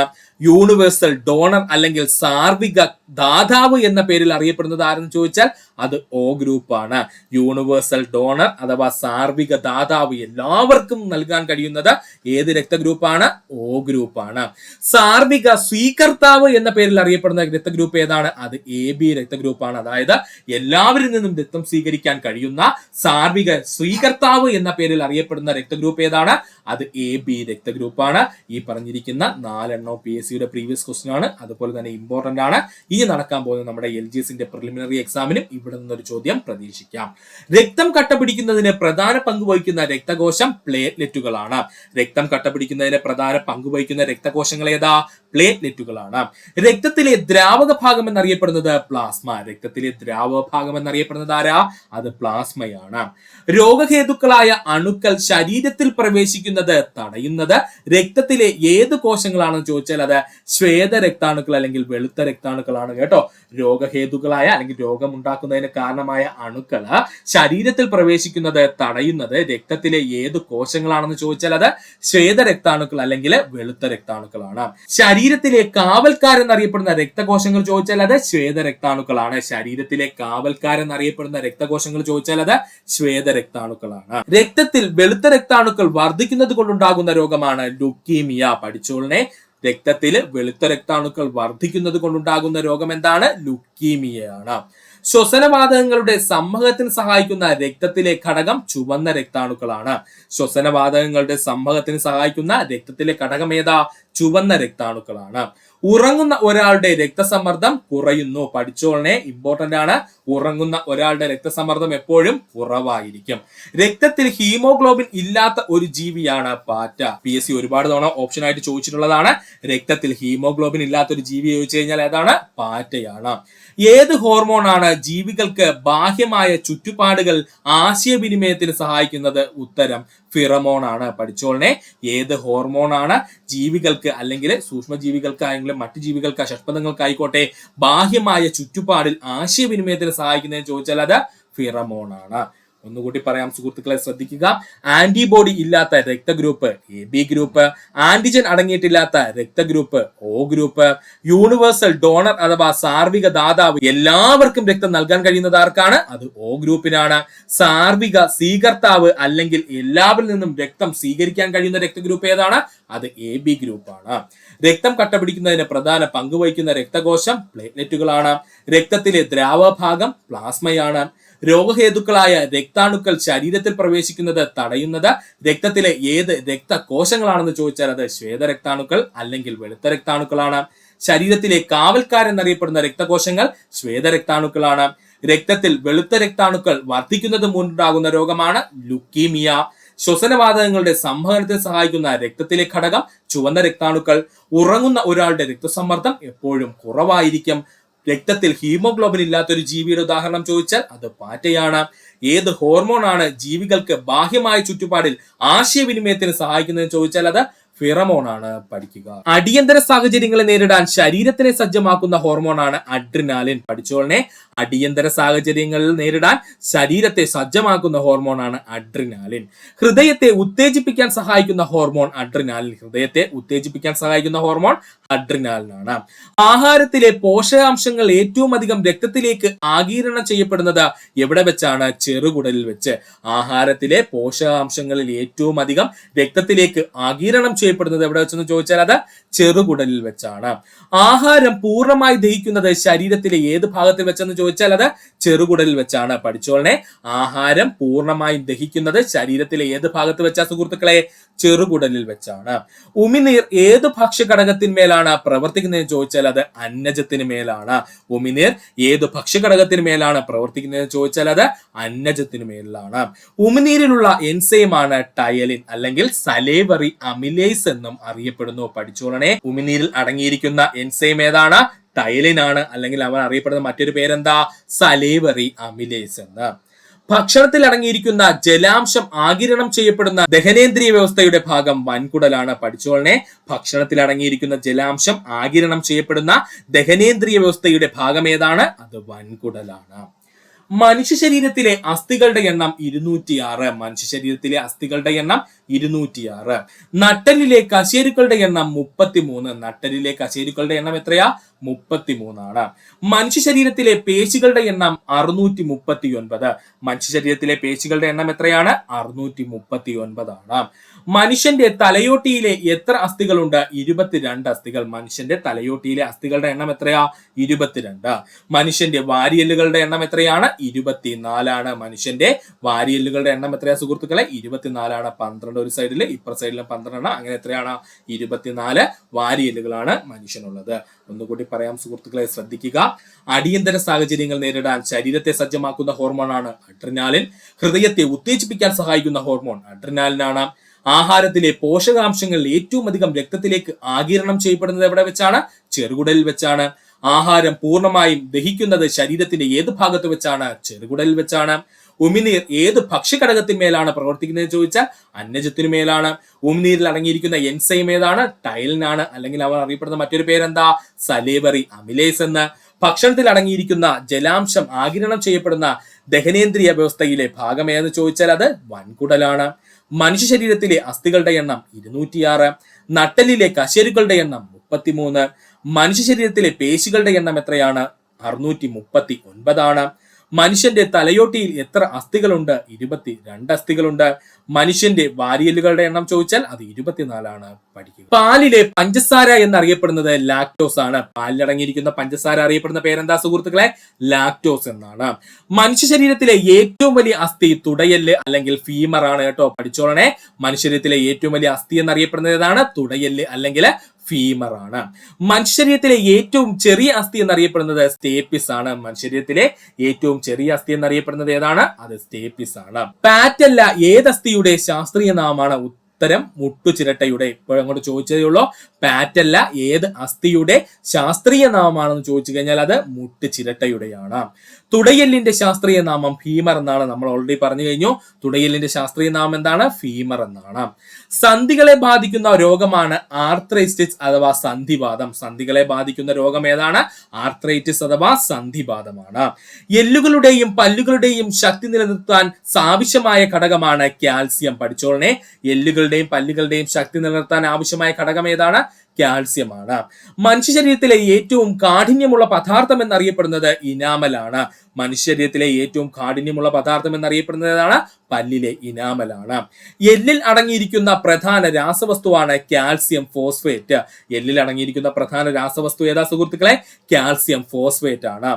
ഒരു ശിശു വളർന്നു വരുമ്പോൾ എല്ലുകളുടെ എണ്ണം കുറയുന്നു. പഠിച്ചോളനെ. ഒരു ശിശു വളർന്നു വരുമ്പോൾ എല്ലുകളുടെ എണ്ണം എന്ത് ചെയ്യുന്നു? കുറയുന്നു. അസ്ഥികളെ തമ്മിൽ ചേർത്ത് നിർത്തുന്ന ചരട് പോലുള്ള ഭാഗമാണ് സ്നായുക്കൾ എന്ന പേരിൽ അറിയപ്പെടുന്നത്. അസ്ഥികളെ തമ്മിൽ ചേർത്ത് നിർത്തുന്ന ചരട് പോലുള്ള ഭാഗം അറിയപ്പെടുന്ന പേരെന്താ? സ്നായുക്കൾ എന്നാണ്.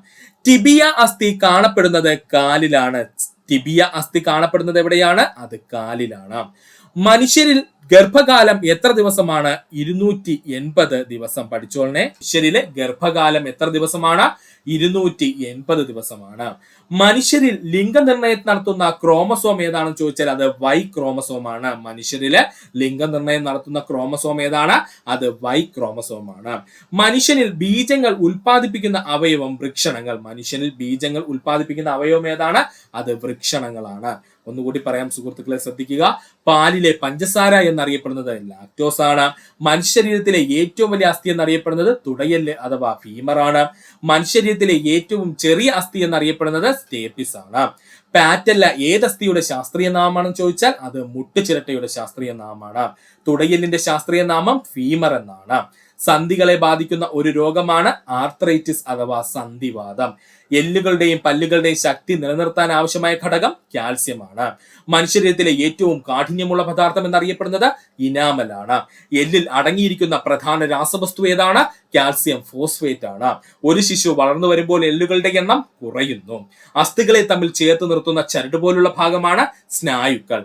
ടിബിയ അസ്ഥി കാണപ്പെടുന്ന ശരീരഭാഗം ശരീരത്തിലെ കാലിലാണ്. മനുഷ്യരിലെ ഗർഭകാലം എത്ര ദിവസമാണ്? 280 ദിവസമാണ്. വീണ്ടും പറയുന്നു, മനുഷ്യരിലെ ഗർഭകാലം എത്ര ദിവസമാണ്? 280 ദിവസമാണ്. മനുഷ്യരിൽ ലിംഗനിർണയം നടത്തുന്ന ക്രോമസോം ഏതാണ്? Y ക്രോമസോം ആണ്. മനുഷ്യരിൽ ബീജങ്ങൾ ഉൽപ്പാദിപ്പിക്കുന്ന അവയവം എന്നറിയപ്പെടുന്നത് വൃഷണങ്ങളാണ്. ഇന്ത്യയിലെ ആദ്യത്തെ ടെസ്റ്റ് ട്യൂബ് ശിശുവാണ് ബേബി ദുർഗ. ഇന്ത്യയിലെ ആദ്യത്തെ ടെസ്റ്റ് ട്യൂബ് ശിശുവിന്റെ പേരെന്താണ്? ബേബി ദുർഗ എന്നാണ്.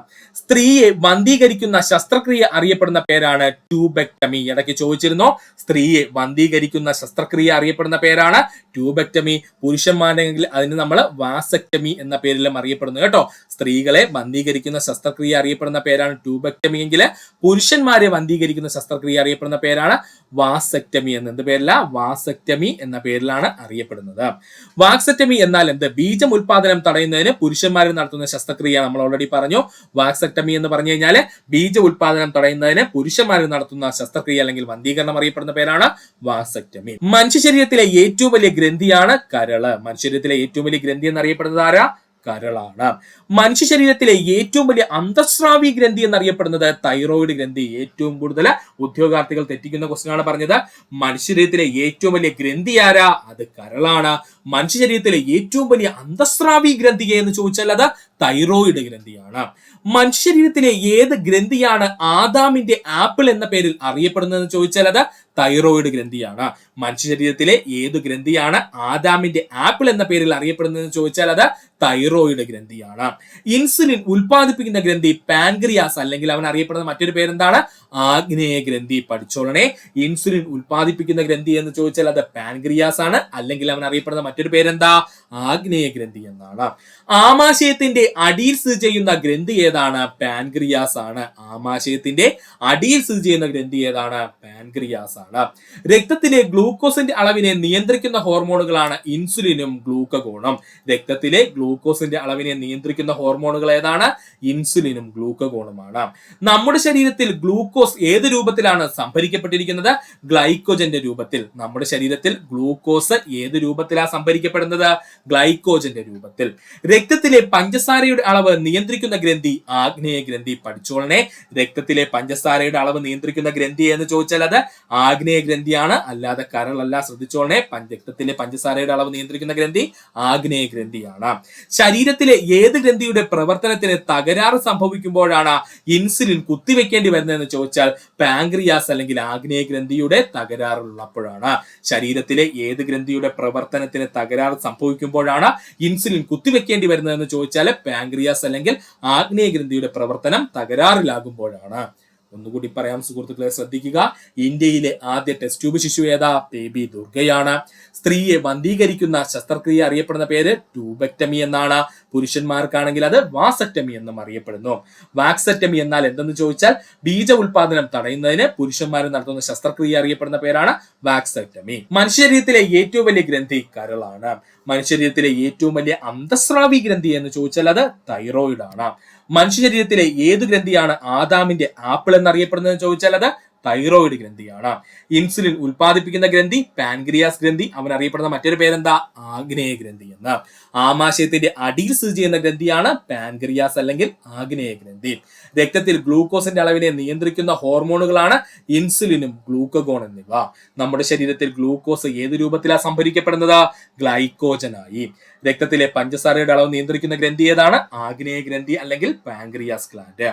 ശരീരത്തിലെ ഏത് ഗ്രന്ഥിയുടെ പ്രവർത്തനം തകരാറ് സംഭവിക്കുമ്പോഴാണ് ഇൻസുലിൻ കുത്തിവെക്കേണ്ടി വരുന്നതെന്ന് ചോദിച്ചാൽ അത് പാൻക്രിയാസ് ഗ്രന്ഥി അല്ലെങ്കിൽ ആഗ്നേയ ഗ്രന്ഥിയുടെ പ്രവർത്തനം തകരാറിലാകുമ്പോഴാണ് പഠിക്കുക. ആഗ്നേയ ഗ്രന്ഥിയുടെ തകരാറ് മൂലം ഉണ്ടാകുന്ന രോഗമാണ് പ്രമേഹം. ആഗ്നേയ ഗ്രന്ഥിയുടെ തകരാറ് മൂലം ഉണ്ടാകുന്ന രോഗം ഏതാ സുഹൃത്തുക്കളെ? പ്രമേഹമാണ്. മനുഷ്യ ശരീരത്തിലെ അസ്ഥികളുടെ വളർച്ചയെ നിയന്ത്രിക്കുന്ന ഗ്രന്ഥി പിറ്റ്യൂറ്ററി ഗ്രന്ഥി. മനുഷ്യ ശരീരത്തിലെ അസ്ഥികളുടെ വളർച്ചയെ നിയന്ത്രിക്കുന്ന ഗ്രന്ഥി ഏതാണ്? പിറ്റ്യൂറ്ററി ഗ്രന്ഥിയാണ്. പിറ്റ്യൂറ്ററി ഗ്ലാൻഡ് സ്ഥിതി ചെയ്യുന്ന ഭാഗം തലയാണ്. പിറ്റ്യൂറ്ററി ഗ്ലാൻഡ് എവിടെയാണ് സ്ഥിതി ചെയ്യുന്നത്? തലയിലാണ്. ഏത് ലോഹത്തിന്റെ അഭാവം മൂലമാണ് തൊണ്ടമുഴ അഥവാ ഗോയിറ്റർ ഉണ്ടാകുന്നത്? അയഡിന്റെ കുറവ് മൂലം. പഠിച്ചോളണേ, ഏത് ലോഹത്തിന്റെ അഭാവം മൂലമാണ് തൊണ്ടമുഴ അഥവാ ഗോയിറ്റർ ഉണ്ടാകുന്നതെന്ന് ചോദിച്ചാൽ അത് അയഡിന്റെ കുറവ് മൂലം. ഗോയിറ്റർ എന്ന രോഗം ബാധിക്കുന്നത് തൈറോയിഡ് ഗ്രന്ഥിയെയാണ്. പഠിച്ചോളണേ, ഗോയിറ്റർ എന്ന രോഗം ബാധിക്കുന്ന ശരീരഭാഗം ഏതാണ്? അത് തൈറോയിഡ് ഗ്രന്ഥിയെയാണ്. കുട്ടികളിൽ തൈറോക്സിന്റെ കുറവ് മൂലം ഉണ്ടാകുന്ന രോഗമാണ് ക്രെട്ടനിസം. ഇപ്പൊ അങ്ങോട്ട് ചോദിച്ചതേ ഉള്ളൂ. കുട്ടികളിൽ തൈറോക്സിന്റെ കുറവ് മൂലം ഉണ്ടാകുന്ന രോഗം ഏതാണ്? അത് ക്രെട്ടനിസം ആണ്. ലൈംഗിക ഹോർമോണുകളുടെ ഉൽപ്പാദിപ്പിക്കുന്ന ഗ്രന്ഥി എന്ന് ചോദിച്ചാൽ അത് ഗൊനാഡ് ഗ്രന്ഥി അല്ലെങ്കിൽ നമ്മൾ പറയും വൃക്ഷണങ്ങൾ എന്ന്. കേട്ടോ, ലൈംഗിക ഹോർമോണുകളെ ഉൽപ്പാദിപ്പിക്കുന്ന ഗ്രന്ഥികൾ അറിയപ്പെടുന്ന പേരാണ് ഗൊനാഡ് ഗ്രന്ഥി. ജലത്തിൽ ലയിക്കാത്ത ജീവങ്ങളാണ് ADEK. നമ്മൾ അടക്ക് എന്ന ഷോർട്ട് കട്ടിൽ പഠിച്ചു വെച്ചിട്ടുണ്ട്. ജലത്തിൽ ലയിക്കാത്ത ജീവകങ്ങൾ എന്ന് ചോദിച്ചാൽ അത് അടക്കാണ്. അവ ലയിക്കുന്നത് ഏതിലാ?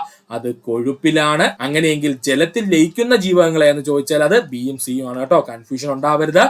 ജലത്തിൽ ലയിക്കാത്ത ജീവകങ്ങൾ എന്നറിയപ്പെടുന്നത് അടക്കെന്ന് നമ്മൾ ഷോർട്ട് കട്ടിൽ വിളിക്കും. ADEK ആണ്. ഇവർ എന്തിലാ ലയിക്കുന്നത്? കൊഴുപ്പിലാണ് ലയിക്കുന്നത്. അങ്ങനെയെങ്കിൽ ജലത്തിൽ ലയിക്കുന്ന ജീവകങ്ങൾ ഏതാ? ബിയും സിയുമാണ്. ജൈവ ഘടികാരം അല്ലെങ്കിൽ ബയോളജിക്കൽ ക്ലോക്ക് എന്നറിയപ്പെടുന്ന ഗ്രന്ഥി പിനിയൽ ഗ്രന്ഥി. പഠിച്ചോളണേ, ജൈവ ഘടികാരം അഥവാ ബയോളജിക്കൽ ക്ലോക്ക് എന്ന പേരിൽ അറിയപ്പെടുന്ന ഗ്രന്ഥി ഏതാണ്? അത് പിനിയൽ ഗ്രന്ഥിയാണ്. അടിയന്തര ഗ്രന്ഥി എന്നറിയപ്പെടുന്നത് അഡ്രിനാലിൻ ഗ്രന്ഥിയാണ്. അടിയന്തര ഗ്രന്ഥി എന്ന പേരിൽ അറിയപ്പെടുന്നത് ആരാണ്? അഡ്രിനാലിൻ ഗ്രന്ഥിയാണ്. ശൈശവ ഗ്രന്ഥി എന്ന പേരിൽ അറിയപ്പെടുന്നത് തൈമസ് ഗ്രന്ഥിയാണ്. ശൈശവ ഗ്രന്ഥി എന്ന പേരിൽ അറിയപ്പെടുന്നത് തൈമസ് ഗ്രന്ഥിയാണ്. മാസ്റ്റർ ഗ്രന്ഥി അല്ലെങ്കിൽ മാസ്റ്റർ ഗ്ലാൻഡ് എന്ന പേരിലൊക്കെ അറിയപ്പെടുന്നത് പിറ്റ്യൂറ്ററി ഗ്രന്ഥിയാണ്. മാസ്റ്റർ ഗ്രന്ഥി അല്ലെങ്കിൽ മാസ്റ്റർ ഗ്ലാൻഡ് എന്ന പേരിലൊക്കെ അറിയപ്പെടുന്നത് ആരാ? പിറ്റ്യൂറ്ററി ഗ്രന്ഥിയാണ്. ഒന്നുകൂടി പറയാം സുഹൃത്തുക്കളെ, ശ്രദ്ധിക്കുക. ജൈവ ഘടികാരം അഥവാ ബയോളജിക്കൽ ക്ലോക്ക് എന്ന പേരിൽ അറിയപ്പെടുന്ന ഗ്രന്ഥി പിനിയൽ ഗ്രന്ഥി. അടിയന്തര ഗ്രന്ഥി എന്ന പേരിൽ അറിയപ്പെടുന്നത് അഡ്രീനൽ ഗ്രന്ഥിയാണ്. ശൈശവ ഗ്രന്ഥി എന്ന പേരിൽ അറിയപ്പെടുന്നത് തൈമസ് ഗ്രന്ഥിയാണ്. മാസ്റ്റർ ഗ്രന്ഥി എന്ന പേരിൽ അറിയപ്പെടുന്ന ഗ്രന്ഥി ഏതാണ്? പിറ്റ്യൂറ്ററി ഗ്രന്ഥിയാണ്. പഠിക്കുക. കൊഴുപ്പിൽ ലയിക്കുന്ന ജീവകങ്ങളാണ് ജീവകം ADEK. നമ്മൾ ഓൾറെഡി പറഞ്ഞു കഴിഞ്ഞു. അടക്കെന്ന് എന്താണ്? നമ്മുടെ കൊഴുപ്പില് ലയിക്കുന്ന ജീവകങ്ങൾ ഏതൊക്കെയെന്ന് ചോദിച്ചാൽ അത് അടക്കാണ്. ജലത്തിൽ ലയിക്കുന്ന ജീവകങ്ങളാണ് ജീവകം ബിയും സിയും. നമ്മൾ ഓൾറെഡി പറഞ്ഞു കഴിഞ്ഞു. ജലത്തിൽ ലയിക്കുന്ന ജീവകങ്ങളാണ് ജീവകം സിയും ജീവകം ബിയും, ബിയുടെ ബി കോംപ്ലക്സുകളും. വൈറ്റമിൻ സിയുടെ അഭാവം മൂലം ഉണ്ടാകുന്ന രോഗം സ്കർവി. ഒരുപാട് തവണ PSC പ്രീവിയസ് ആയി ചോദിച്ചത് വൈറ്റമിൻ സിയുടെ അഭാവം മൂലം ഉണ്ടാകുന്ന രോഗമാണ് സ്കർവി. വിറ്റാമിൻ സി ഏത് ആസിഡുമായി ബന്ധപ്പെട്ടിരിക്കുന്നു? Ascorbic acid. മറക്കരുത്, വൈറ്റമിൻ സി അറിയപ്പെടുന്ന മറ്റൊരു പേരാണ് അസ്കോർബിക് ആസിഡ്. അങ്ങനെ പഠിച്ചാൽ മതി. അല്ലെങ്കിൽ വൈറ്റമിൻ സി ഏത് ആസിഡുമായി ബന്ധപ്പെട്ടിരിക്കുന്നു ചോദിച്ചാൽ അസ്കോർബിക് ആസിഡുമായി ബന്ധപ്പെട്ടിരിക്കുന്നു. പച്ചക്കറികൾ അധിക സമയം വെള്ളത്തിൽ ഇട്ടു വെച്ചാൽ നഷ്ടപ്പെടുന്ന വൈറ്റമിൻ എന്ന് ചോദിച്ചാൽ അത് വൈറ്റമിൻ സി ആണ്. പച്ചക്കറികൾ അധിക സമയം വെള്ളത്തിലിട്ട് വെച്ചാൽ നഷ്ടപ്പെടുന്ന വൈറ്റമിൻ എന്ന് ചോദിച്ചാൽ അത് വൈറ്റമിൻ സി ആണ്. ചൂടാകുമ്പോൾ നഷ്ടപ്പെടുന്ന ജീവകം ജീവകം സി ആണ്. ചൂടാകുമ്പോൾ നഷ്ടപ്പെടുന്ന ജീവകം എന്ന് ചോദിച്ചാൽ അത് ജീവകം സി ആണ്. ഓറഞ്ച്, ചെറുനാരങ്ങ, നെല്ലിക്ക എന്നിവയിൽ കൂടുതലായി അടങ്ങിയിരിക്കുന്ന ജീവകമേ എന്ന് ചോദിച്ചാൽ അത് ജീവകം സി ആണ്. പഠിച്ചോളനെ, ഓറഞ്ച്, ചെറുനാരങ്ങ, നെല്ലിക്ക എന്നിവയിൽ കൂടുതലായി അടങ്ങിയിരിക്കുന്ന വിറ്റമിൻ എന്ന് ചോദിച്ചാൽ അത് വിറ്റമിൻ സി ആണ്. രോഗപ്രതിരോധത്തിന് ആവശ്യമായ ജീവകം എന്ന് ചോദിച്ചാൽ ജീവകം സി ആണ്. രോഗപ്രതിരോധത്തിന് ആവശ്യമായ ജീവകം എന്ന് ചോദിച്ചാൽ അത് ജീവകം സി ആണ്. വിറ്റമിൻ B1 അഭാവം മൂലം ഉണ്ടാകുന്ന രോഗം ബെറിബെറി ആണ്. വിറ്റമിൻ B1 അഭാവം മൂലം ഉണ്ടാകുന്ന രോഗം എന്താണ്? ബെറിബെറിയാണ്. അരിയുടെ തവിടിൽ അടങ്ങിയിരിക്കുന്ന വിറ്റമിൻ വിറ്റമിൻ B1 ആണ്. അരിയുടെ തവിടിൽ അടങ്ങിയിരിക്കുന്ന വിറ്റമിൻ ഏതാണ്? വിറ്റമിൻ B1 ആണ്. ജീവകം B2 എന്നറിയപ്പെടുന്നത് റൈബോഫ്ലാവിൻ ആണ്. ജീവകം B2 എന്ന പേരിൽ അറിയപ്പെടുന്നത് ആരാണ്? റൈബോഫ്ലാവിൻ ആണ്. ജീവകം കെയുടെ രാസനാമം ഫില്ലോക്വിനോൻ എന്നാണ്. ജീവകം കെ രാസനാമം എന്താ സുഹൃത്തുക്കളെ? ഫില്ലോക്വിനോൻ എന്നാണ്. രക്തം കട്ടപിടിക്കാൻ സഹായിക്കുന്ന വിറ്റമിൻ വിറ്റമിൻ കെ ആണ്. രക്തം കട്ടപിടിക്കാൻ സഹായിക്കുന്ന വിറ്റാമിൻ ഏതാണ്? വിറ്റാമിൻ കെ ആണ്. ഒന്നുകൂടി പറയാം സുഹൃത്തുക്കളെ, ശ്രദ്ധിക്കുക. കൊഴുപ്പിൽ ലയിക്കുന്ന ജീവകങ്ങളാണ് അടക്ക് എന്ന് പറയുന്നത്. ജലത്തിൽ ലയിക്കുന്ന ജീവകങ്ങളാണ് ജീവകം ബിയും ജീവകം സിയും. വിറ്റമിൻ സിയുടെ അഭാവം മൂലം ഉണ്ടാകുന്ന രോഗം സ്കർവി. വിറ്റമിൻ സി ഏത് ആസിഡുമായി ബന്ധപ്പെട്ടിരിക്കുന്നു ചോദിച്ചാൽ അസ്കോർബിക് ആസിഡുമായി ബന്ധപ്പെട്ടിരിക്കുന്നു. പച്ചക്കറികൾ അധിക സമയത്ത് വെള്ളത്തിലിട്ട് വെച്ചാൽ നഷ്ടപ്പെടുന്ന ജീവകം ഏതാണ്? ജീവകം സി ആണ്. ചൂടാകുമ്പോൾ നഷ്ടപ്പെടുന്ന ജീവകം ജീവകം സി ആണ്. ഓറഞ്ച്, ചെറുനാരങ്ങ, നെല്ലിക്ക എന്നിവയിൽ കൂടുതലായി അടങ്ങിയിരിക്കുന്ന വിറ്റമിൻ വിറ്റമിൻ സി ആണ്. രോഗപ്രതിരോധത്തിന് ആവശ്യമായ ജീവകം എന്നറിയപ്പെടുന്നത് ജീവകം സി ആണ്. വിറ്റാമിൻ B1 അഭാവം മൂലം ഉണ്ടാകുന്ന രോഗം ബെറിബെറിയാണ്. അരിയുടെ തവിടിൽ അടങ്ങിയിരിക്കുന്ന വിറ്റമിൻ എന്നറിയപ്പെടുന്നത് വിറ്റമിൻ B1 ആണ്. ജീവകം B2 എന്ന പേരിൽ അറിയപ്പെടുന്നത് റൈബോഫ്ലാവിൻ ആണ്. ജീവകം കെയുടെ രാസനാമം ഫില്ലോക്വിനോൻ എന്നാണ്. രക്തം കട്ടപിടിക്കാൻ സഹായിക്കുന്ന വിറ്റമിൻ വിറ്റമിൻ കെ ആണ്. പോത്രോംബിൻ എന്ന പ്രോട്ടീനിന്റെ ഉൽപാദനത്തിന് സഹായിക്കുന്ന ജീവകം ജീവകം കെ അല്ലെങ്കിൽ വിറ്റമിൻ കെ ആണ്. പഠിച്ചോളനെ. പ്രോത്രോംബിൻ എന്ന പ്രോട്ടീന്റെ ഉൽപാദനത്തിന് സഹായിക്കുന്ന വിറ്റമിൻ ഏതാണ്? വിറ്റാമിൻ കെ ആണ്. ശരീരത്തിൽ രക്തത്തിന്റെ നിർമ്മാണത്തിന് ആവശ്യമായ ജീവകം ഫോളിക് ആസിഡ് അല്ലെങ്കിൽ B9 ആണ്. പഠിച്ചോളനെ. ശരീരത്തിലെ രക്തത്തിന്റെ നിർമ്മാണത്തിന് ആവശ്യമായ ജീവകം എന്നറിയപ്പെടുന്നത് ഫോളിക് ആസിഡ് അഥവാ ജീവകം B9 ആണ്. അധികമായി കഴിഞ്ഞാൽ ഏത് വിറ്റാമിനുകളാണ് കരളിൽ അടിയുന്നതെന്ന് ചോദിച്ചാൽ വിറ്റാമിൻ എ ആണ്. അധികമായി കഴിഞ്ഞാൽ ഏത് വിറ്റാമിനുകളാണ് കരളിൽ അടിയുന്നതെന്ന് ചോദിച്ചാൽ വിറ്റാമിൻ എ ആണ്. വിറ്റാമിൻ എയുടെ അഭാവം മൂലം ഉണ്ടാകുന്ന നേത്രരോഗങ്ങളാണ് നിശാന്തതയും സീറോഫ്താൽമിയയും. മറക്കല്ലേ, വിറ്റാമിൻ എയുടെ അഭാവം മൂലം ഉണ്ടാകുന്ന നേത്രരോഗങ്ങളാണ് നിശാന്തതയും അതുപോലെ തന്നെ സീറോഫ്താൽമിയയും. ഇലക്കറികളിൽ അടങ്ങിയിരിക്കുന്ന ജീവകം ജീവകം എ ആണ്. ഇലക്കറികളിൽ അടങ്ങിയിരിക്കുന്ന ജീവകം ഏതാണ്? ജീവകം എ ആണ്. ഹോർമോണായി കണക്കാക്കപ്പെടുന്ന ജീവകം ജീവകം ഇ ആണ്. പഠിച്ചോളനെ. ഹോർമോണായി കണക്കാക്കപ്പെടുന്ന ജീവകം ഏതാണ്? ജീവകം ഇ ആണ്. പ്രത്യുൽപാദന ധർമ്മങ്ങൾക്ക് ആവശ്യമായ ജീവകം എന്നറിയപ്പെടുന്നത് ജീവകം ഇ ആണ്. പ്രത്യുൽപാദന ധർമ്മങ്ങൾക്ക് ആവശ്യമായ ജീവകം എന്നറിയപ്പെടുന്നത് ജീവകം ഇ ആണ്. മുട്ടയിൽ അടങ്ങിയിരിക്കുന്ന വൈറ്റമിൻ എന്നറിയപ്പെടുന്നത് വൈറ്റമിൻ ഇ ആണ്. പഠിച്ചോളനെ. മുട്ടയിൽ അടങ്ങിയിരിക്കുന്ന വൈറ്റമിൻ എന്നറിയപ്പെടുന്നത് വൈറ്റമിൻ ഇ ആണ്. അസ്ഥികളുടെ വളർച്ചയ്ക്ക് ആവശ്യമായ വിറ്റമിൻ എന്നറിയപ്പെടുന്നത് വിറ്റമിൻ ഡി ആണ്. അസ്ഥികളുടെ വളർച്ചയ്ക്ക് ആവശ്യമായ വിറ്റമിൻ എന്നറിയപ്പെടുന്നത് വിറ്റാമിൻ ഡി ആണ്. പച്ചക്കറികളിൽ കൂടി ലഭ്യമാകാത്ത ജീവകം എന്നറിയപ്പെടുന്നതും ജീവകം ഡി ആണ്. പഠിച്ചോളനെ. പച്ചക്കറികളിൽ കൂടി ലഭ്യമാകാത്ത ജീവകം എന്ന് ചോദിച്ചാൽ അത് ജീവകം ഡി ആണ്. ആന്റി സ്റ്റെറിലിറ്റി വൈറ്റമിൻ എന്ന പേരിൽ അറിയപ്പെടുന്നത് വൈറ്റമിൻ ഇ ആണ്. അതായത് സ്റ്റെറിലിറ്റി എന്ന് പറഞ്ഞു കഴിഞ്ഞാൽ വന്ധ്യത കേട്ടോ. അപ്പൊ വന്ധ്യതയ്ക്കെതിരെ ഉപയോഗിക്കുന്ന വൈറ്റമിൻ ഏതാ? വൈറ്റമിൻ ഇ ആണ്. ബ്യൂട്ടി വൈറ്റമിൻ എന്ന പേരിൽ അറിയപ്പെടുന്നത് ജീവകം ഇ ആണ്. ബ്യൂട്ടി വൈറ്റമിൻ എന്ന പേരിൽ അറിയപ്പെടുന്നത് എന്താണ്? വൈറ്റമിൻ ഇ ആണ്. ഫ്രഷ് ഫുഡ് വൈറ്റമിൻ എന്നറിയപ്പെടുന്ന വിറ്റാമിൻ ഏതാണ്? വിറ്റാമിൻ സി ആണ്. പഠിച്ചോളനെ. ജീവകം സിനെയാണ് ഫ്രഷ് ഫുഡ് വിറ്റാമിൻ എന്ന പേരിൽ അറിയപ്പെടുന്നത്. പഠിക്കുക. ഒന്നുകൂടി പറയാം സുഹൃത്തുക്കളെ, ശ്രദ്ധിക്കുക. പ്രോത്രോംബിൻ എന്ന പ്രോട്ടീന്റെ ഉൽപാദനത്തിന് സഹായിക്കുന്ന വിറ്റമിൻ ചോദിച്ചാൽ വിറ്റമിൻ കെ ആണ്. ശരീരത്തിൽ രക്തത്തിന്റെ നിർമ്മാണത്തിന് ആവശ്യമായ ജീവകം ഫോളിക് ആസിഡ് അഥവാ ജീവകം B9 ആണ്. അധികമായി കഴിഞ്ഞാൽ ഏത് വിറ്റമിൻ ആണ് കരളിൽ അടിയുന്നതെന്ന് ചോദിച്ചാൽ വിറ്റാമിൻ എ ആണ്. വിറ്റാമിൻ എയുടെ അഭാവം മൂലം ഉണ്ടാകുന്ന നേത്രരോഗങ്ങളാണ് നിശാന്തതയും സീറോഫ്താൽമിയയും. ഇലക്കറികളിൽ അടങ്ങിയിരിക്കുന്ന ജീവകം ജീവകം എ ആണ്. ഹോർമോണായി കണക്കാക്കപ്പെടുന്ന ജീവകം ചോദിച്ചാൽ ജീവകം ഇ ആണ്. പ്രത്യുൽപാദന ധർമ്മങ്ങൾക്ക് ആവശ്യമായ വിറ്റമിൻ എന്നറിയപ്പെടുന്നത് വിറ്റമിൻ ഇ ആണ്. മുട്ടയിൽ അടങ്ങിയിരിക്കുന്ന വിറ്റമിൻ എന്നറിയപ്പെടുന്നത് വിറ്റമിൻ ഇ ആണ്. അസ്ഥികളുടെ വളർച്ചയ്ക്ക് ആവശ്യമായ വിറ്റമിൻ എന്നറിയപ്പെടുന്നത് വിറ്റമിൻ ഡി ആണ്. പച്ചക്കറികളിൽ കൂടി ലഭ്യമാകാത്ത ജീവകം എന്നറിയപ്പെടുന്നത് ജീവകം ഡി ആണ്. ആന്റി സ്റ്റെറിലിറ്ററി വൈറ്റമിൻ എന്നറിയപ്പെടുന്നത് വൈറ്റമിൻ ഇ ആണ്. ബ്യൂട്ടി വൈറ്റമിൻ എന്ന പേരിൽ അറിയപ്പെടുന്ന ജീവകം ജീവകം ഇ ആണ്. ഫ്രഷ് ഫുഡ് വൈറ്റമിൻ എന്ന പേരിൽ അറിയപ്പെടുന്നതാണെന്ന് ചോദിച്ചാൽ അത് വൈറ്റമിൻ സി ആണ്. പഠിക്കുക. ജീവകം ഡിയുടെ കുറവ് മൂലം ഉണ്ടാകുന്ന രോഗമാണ് കണ. പഠിച്ചോളനെ. ജീവകം ഡിയുടെ കുറവ് മൂലം ഉണ്ടാകുന്ന രോഗം കണയാണ്.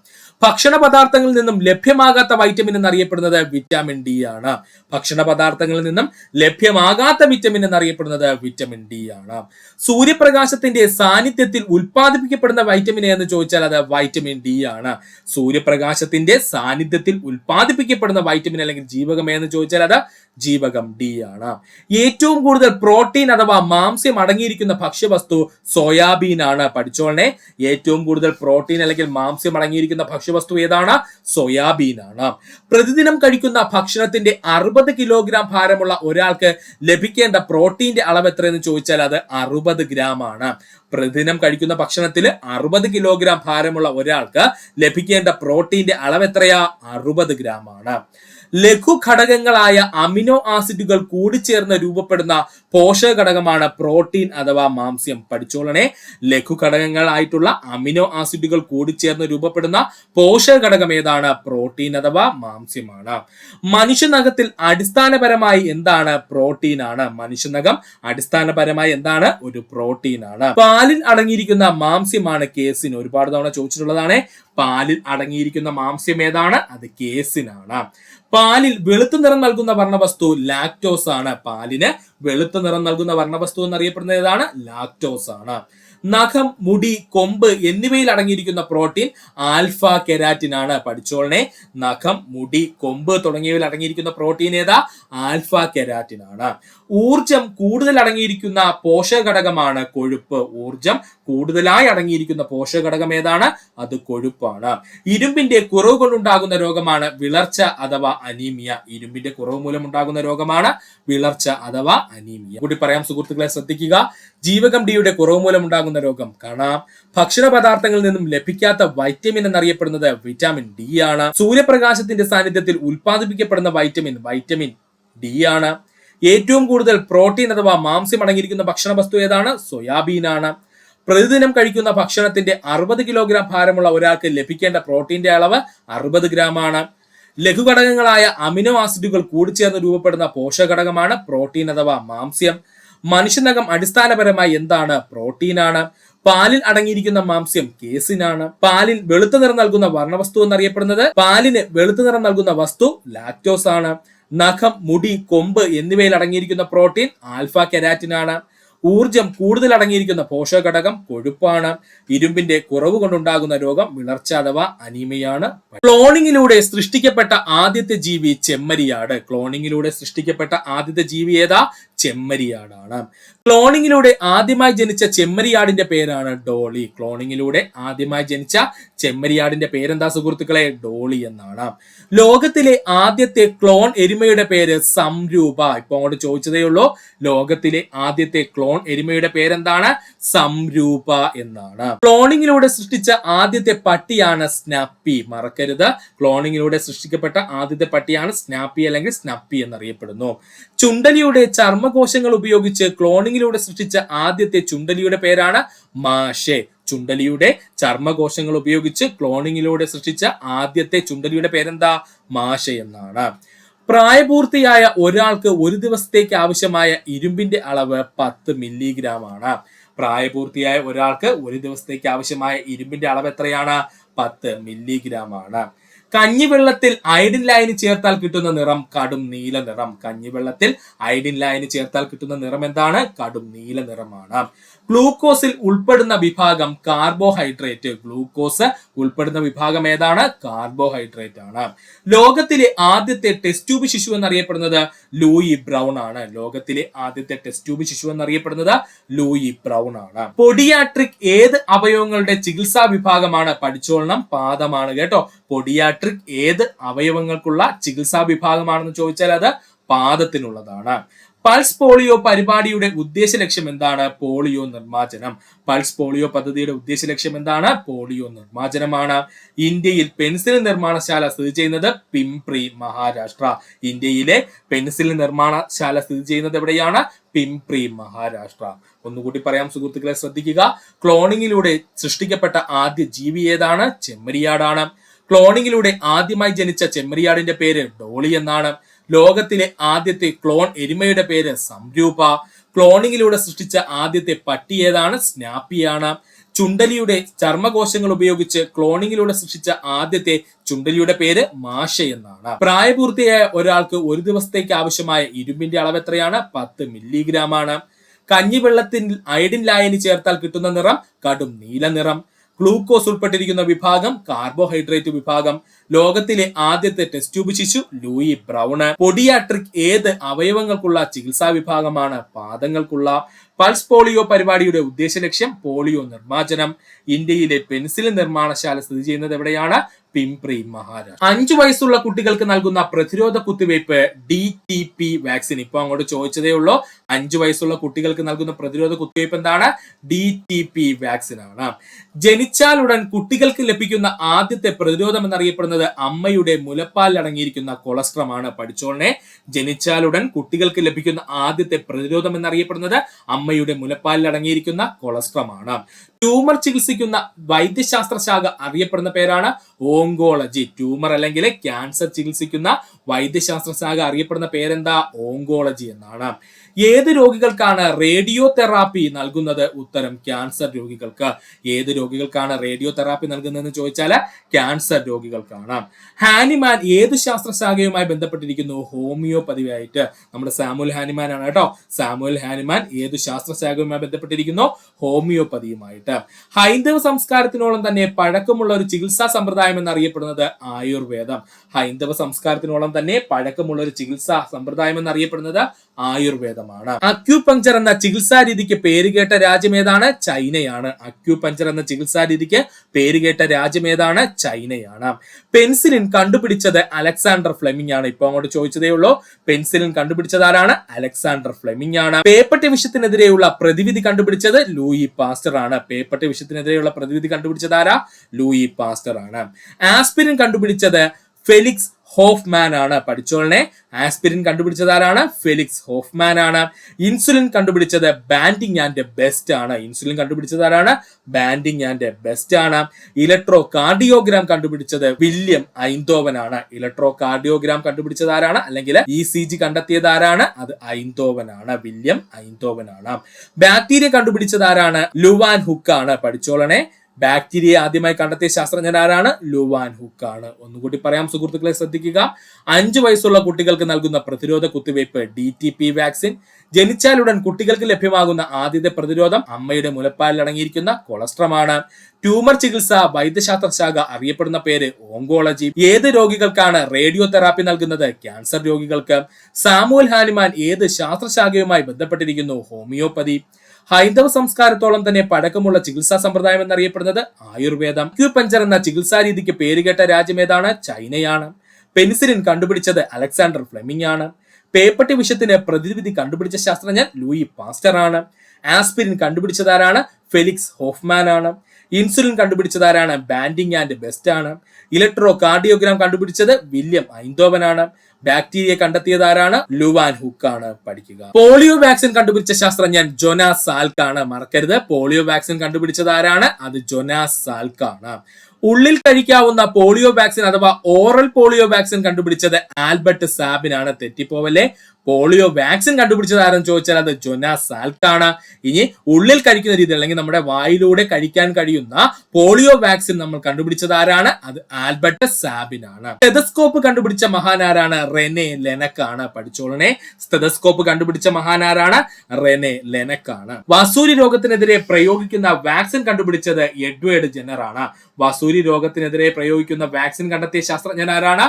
അത് എഡ്വേർഡ് ജെന്നർ ആണ്. CT സ്കാൻ കണ്ടുപിടിച്ചത് ഗോഡ്ഫ്രൈ ഹൗൺസ്ഫീൽഡ് ആണ്. പഠിച്ചോളനെ, CT സ്കാൻ അല്ലെങ്കിൽ കമ്പ്യൂട്ടറൈസ്ഡ് ടൊമോഗ്രഫിക് സ്കാൻ കണ്ടുപിടിച്ചത് ആരാണ്? ഗോഡ്ഫ്രൈ ഹൗൺസ്ഫീൽഡ്. ആന്റിസെപ്റ്റിക് സർജറി കണ്ടുപിടിച്ചത് ജോസഫ് ലിസ്റ്റർ ആണ്. ആന്റിസെപ്റ്റിക് സർജറി കണ്ടുപിടിച്ചത് ആരാണ്? ജോസഫ് ലിസ്റ്റർ ആണ്. മന്ത് പരത്തുന്ന കൊതുകുകളാണ് ക്യൂലെസ് പെൺകൊതുകുകൾ. മന്ത് പരത്തുന്ന കൊതുകുകൾ ആരാണ്? ക്യൂലെസ് പെൺകൊതുകുകളാണ്. മന്ത് വന്നാൽ ക്യൂ ആയിട്ട് നിൽക്കണമെന്ന് ഓർത്താൽ മതി. മന്ത് രോഗം പരത്തുന്ന കൊതുകുകൾ ഏതാണ്? ക്യൂലെസ് പെൺകൊതുകുകൾ. ഡെങ്കിപ്പനി പരത്തുന്ന കൊതുകുകളാണ് ഈഡിസ് ഈജിപ്റ്റി. ഡെങ്കിപ്പനി പരത്തുന്ന കൊതുകുകൾ ഏതാ? Aedes aegypti കൊതുകുകളാണ്. മലേറിയ രോഗം പരത്തുന്ന കൊതുകുകൾ ഏതാണ്? അനോഫിലസ് പെൺകൊതുകുകളാണ്.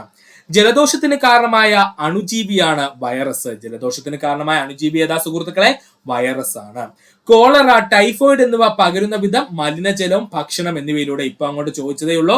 കോളറ, ടൈഫോയിഡ് എന്നിവ പകരുന്ന വിധം എന്താണ്? മലിനജലം അല്ലെങ്കിൽ ഭക്ഷണത്തിലൂടെ. ടൈഫോയിഡ് രോഗം ഏത് അവയവത്തെയാണ് ബാധിക്കുന്നത്? ഉത്തരം കുടലിനെ. ടൈഫോയിഡ് രോഗം ബാധിക്കുന്ന ശരീര അവയവം ഏതാണ്? അത് കുടലാണ്. കോളറയ്ക്ക് കാരണമായ അണുജീവി ഏതാണ്? ബാക്ടീരിയയാണ്. അല്ലെങ്കിൽ കോളറയ്ക്ക് കാരണമായ സൂക്ഷ്മജീവികൾ ഏതാണ്? അത് ബാക്ടീരിയയാണ്. പഠിക്കുക. ഒന്നുകൂടി പറയാം സുഹൃത്തുക്കളെ, ശ്രദ്ധിക്കുക. പോളിയോ വാക്സിൻ കണ്ടുപിടിച്ച ശാസ്ത്രജ്ഞൻ ജോനാസ് സാൽക്കാണ്. ഉള്ളിൽ കഴിക്കാവുന്ന അല്ലെങ്കിൽ വായിലൂടെ നമുക്ക് ഉപയോഗിക്കാവുന്ന പോളിയോ വാക്സിൻ അഥവാ ഓറൽ പോളിയോ വാക്സിൻ അഥവാ OPV വാക്സിൻ കണ്ടെത്തിയത് ആൽബർട്ട് സാബിനാണ്. സ്റ്റെതസ്കോപ്പ് കണ്ടുപിടിച്ച മഹാനാരം ചോദിച്ച റെനെ ലെനക്കാണ്. വസൂരി രോഗത്തിനെതിരെ പ്രയോഗിക്കുന്ന വാക്സിൻ കണ്ടുപിടിച്ചത് ആരെന്ന് ചോദിച്ചാൽ എഡ്വേർഡ് ജെന്നർ ആണ്. CT സ്കാൻ അഥവാ കമ്പ്യൂട്ടറൈസ്ഡ് ടൊമോഗ്രഫിക് സ്കാൻ കണ്ടെത്തിയ ശാസ്ത്രജ്ഞൻ ഗോഡ്ഫ്രൈ ഹൗൺസ്ഫീൽഡ് ആണ്. ആന്റിസെപ്റ്റിക് സർജറി കണ്ടുപിടിച്ചത് ജോസഫ് ലിസ്റ്റർ ആണ്. മന്ത് പരത്തുന്ന കൊതു ക്യൂലസ് പെൺകൊതുകുകളാണ്. ഡെങ്കിപ്പനി പരത്തുന്ന കൊതുക് ഈഡിസ് ഈജിപ്തി കൊതുകുകളാണ്. മലേറിയ രോഗം പരത്തുന്ന കൊതുകുകൾ അനോഫിലസ് പെൺകൊതുകുകളാണ്. ജലദോഷത്തിന് കാരണമായ അണുജീവി വൈറസുകളാണ്. കോളറ, ടൈഫോയിഡ് എന്നിവ പകരുന്ന വിധം മലിനജലം, ഭക്ഷണം എന്നിവയിലൂടെയാണ്. ടൈഫോയിഡ് രോഗം ഏത് അവയവത്തെയാണ് ബാധിക്കുന്നത്? കുടലിനെ. കോളറയ്ക്ക് കാരണമായ അണുജീവി ഏതാണ്? ബാക്ടീരിയ അല്ലെങ്കിൽ സൂക്ഷ്മജീവി എന്ന് ചോദിച്ചാൽ അത് ബാക്ടീരിയ. ഇത്രയുമായിരുന്നു നമ്മുടെ ബയോളജി മേഖലയിലെ 200 ഷുവർ ഷോട്ട് ക്വസ്റ്റ്യൻസിൽ നിന്ന് നമ്മൾ ആദ്യ പാർട്ട് 1 ആയിട്ട് പഠിച്ചത്. ഇതിന്റെ ബാക്കി ഉടൻ തന്നെ അപ്ലോഡ് ചെയ്യുന്നതാണ് സുഹൃത്തുക്കളെ. നമ്മുടെ PSCയുടെ ചരിത്രത്തിലെ ഏറ്റവും കൂടുതൽ റിപ്പീറ്റ് ചെയ്ത ചോദ്യങ്ങളാണ് നമ്മൾ എടുത്തു പറഞ്ഞിട്ടുള്ളത്. അതുകൊണ്ട് തന്നെ സുഹൃത്തുക്കൾ വ്യക്തമായിട്ട് ഇത് പഠിക്കാൻ ശ്രമിക്കുക. ഇത്രയും നേരം ഈ വീഡിയോ കണ്ട സുഹൃത്തുക്കൾ എല്ലാവർക്കും നന്ദി, നമസ്കാരം. നിങ്ങൾക്ക് ഈ വീഡിയോ ഇഷ്ടമായെങ്കിൽ നിങ്ങളുടെ സുഹൃത്തുക്കൾ കൂടി ഒന്ന് ഷെയർ ചെയ്ത് കൊടുക്കുക. അതിനോടൊപ്പം തന്നെ നമ്മുടെ ചാനൽ സബ്സ്ക്രൈബ് ചെയ്ത് സഹായിക്കുക. സബ്സ്ക്രൈബ് ബട്ടണോട് ചേർന്നുള്ള ബെൽ ബട്ടൺ അമർത്തി കഴിഞ്ഞാൽ നമ്മൾ അപ്ലോഡ് ചെയ്യുന്ന വീഡിയോകൾ അപ്പോൾ തന്നെ സുഹൃത്തുക്കളെ നിങ്ങളെത്തുന്നതാണ്. സുഹൃത്തുക്കൾ എല്ലാവർക്കും നന്ദി, നമസ്കാരം. നല്ലൊരു ദിവസം നേരുന്നു.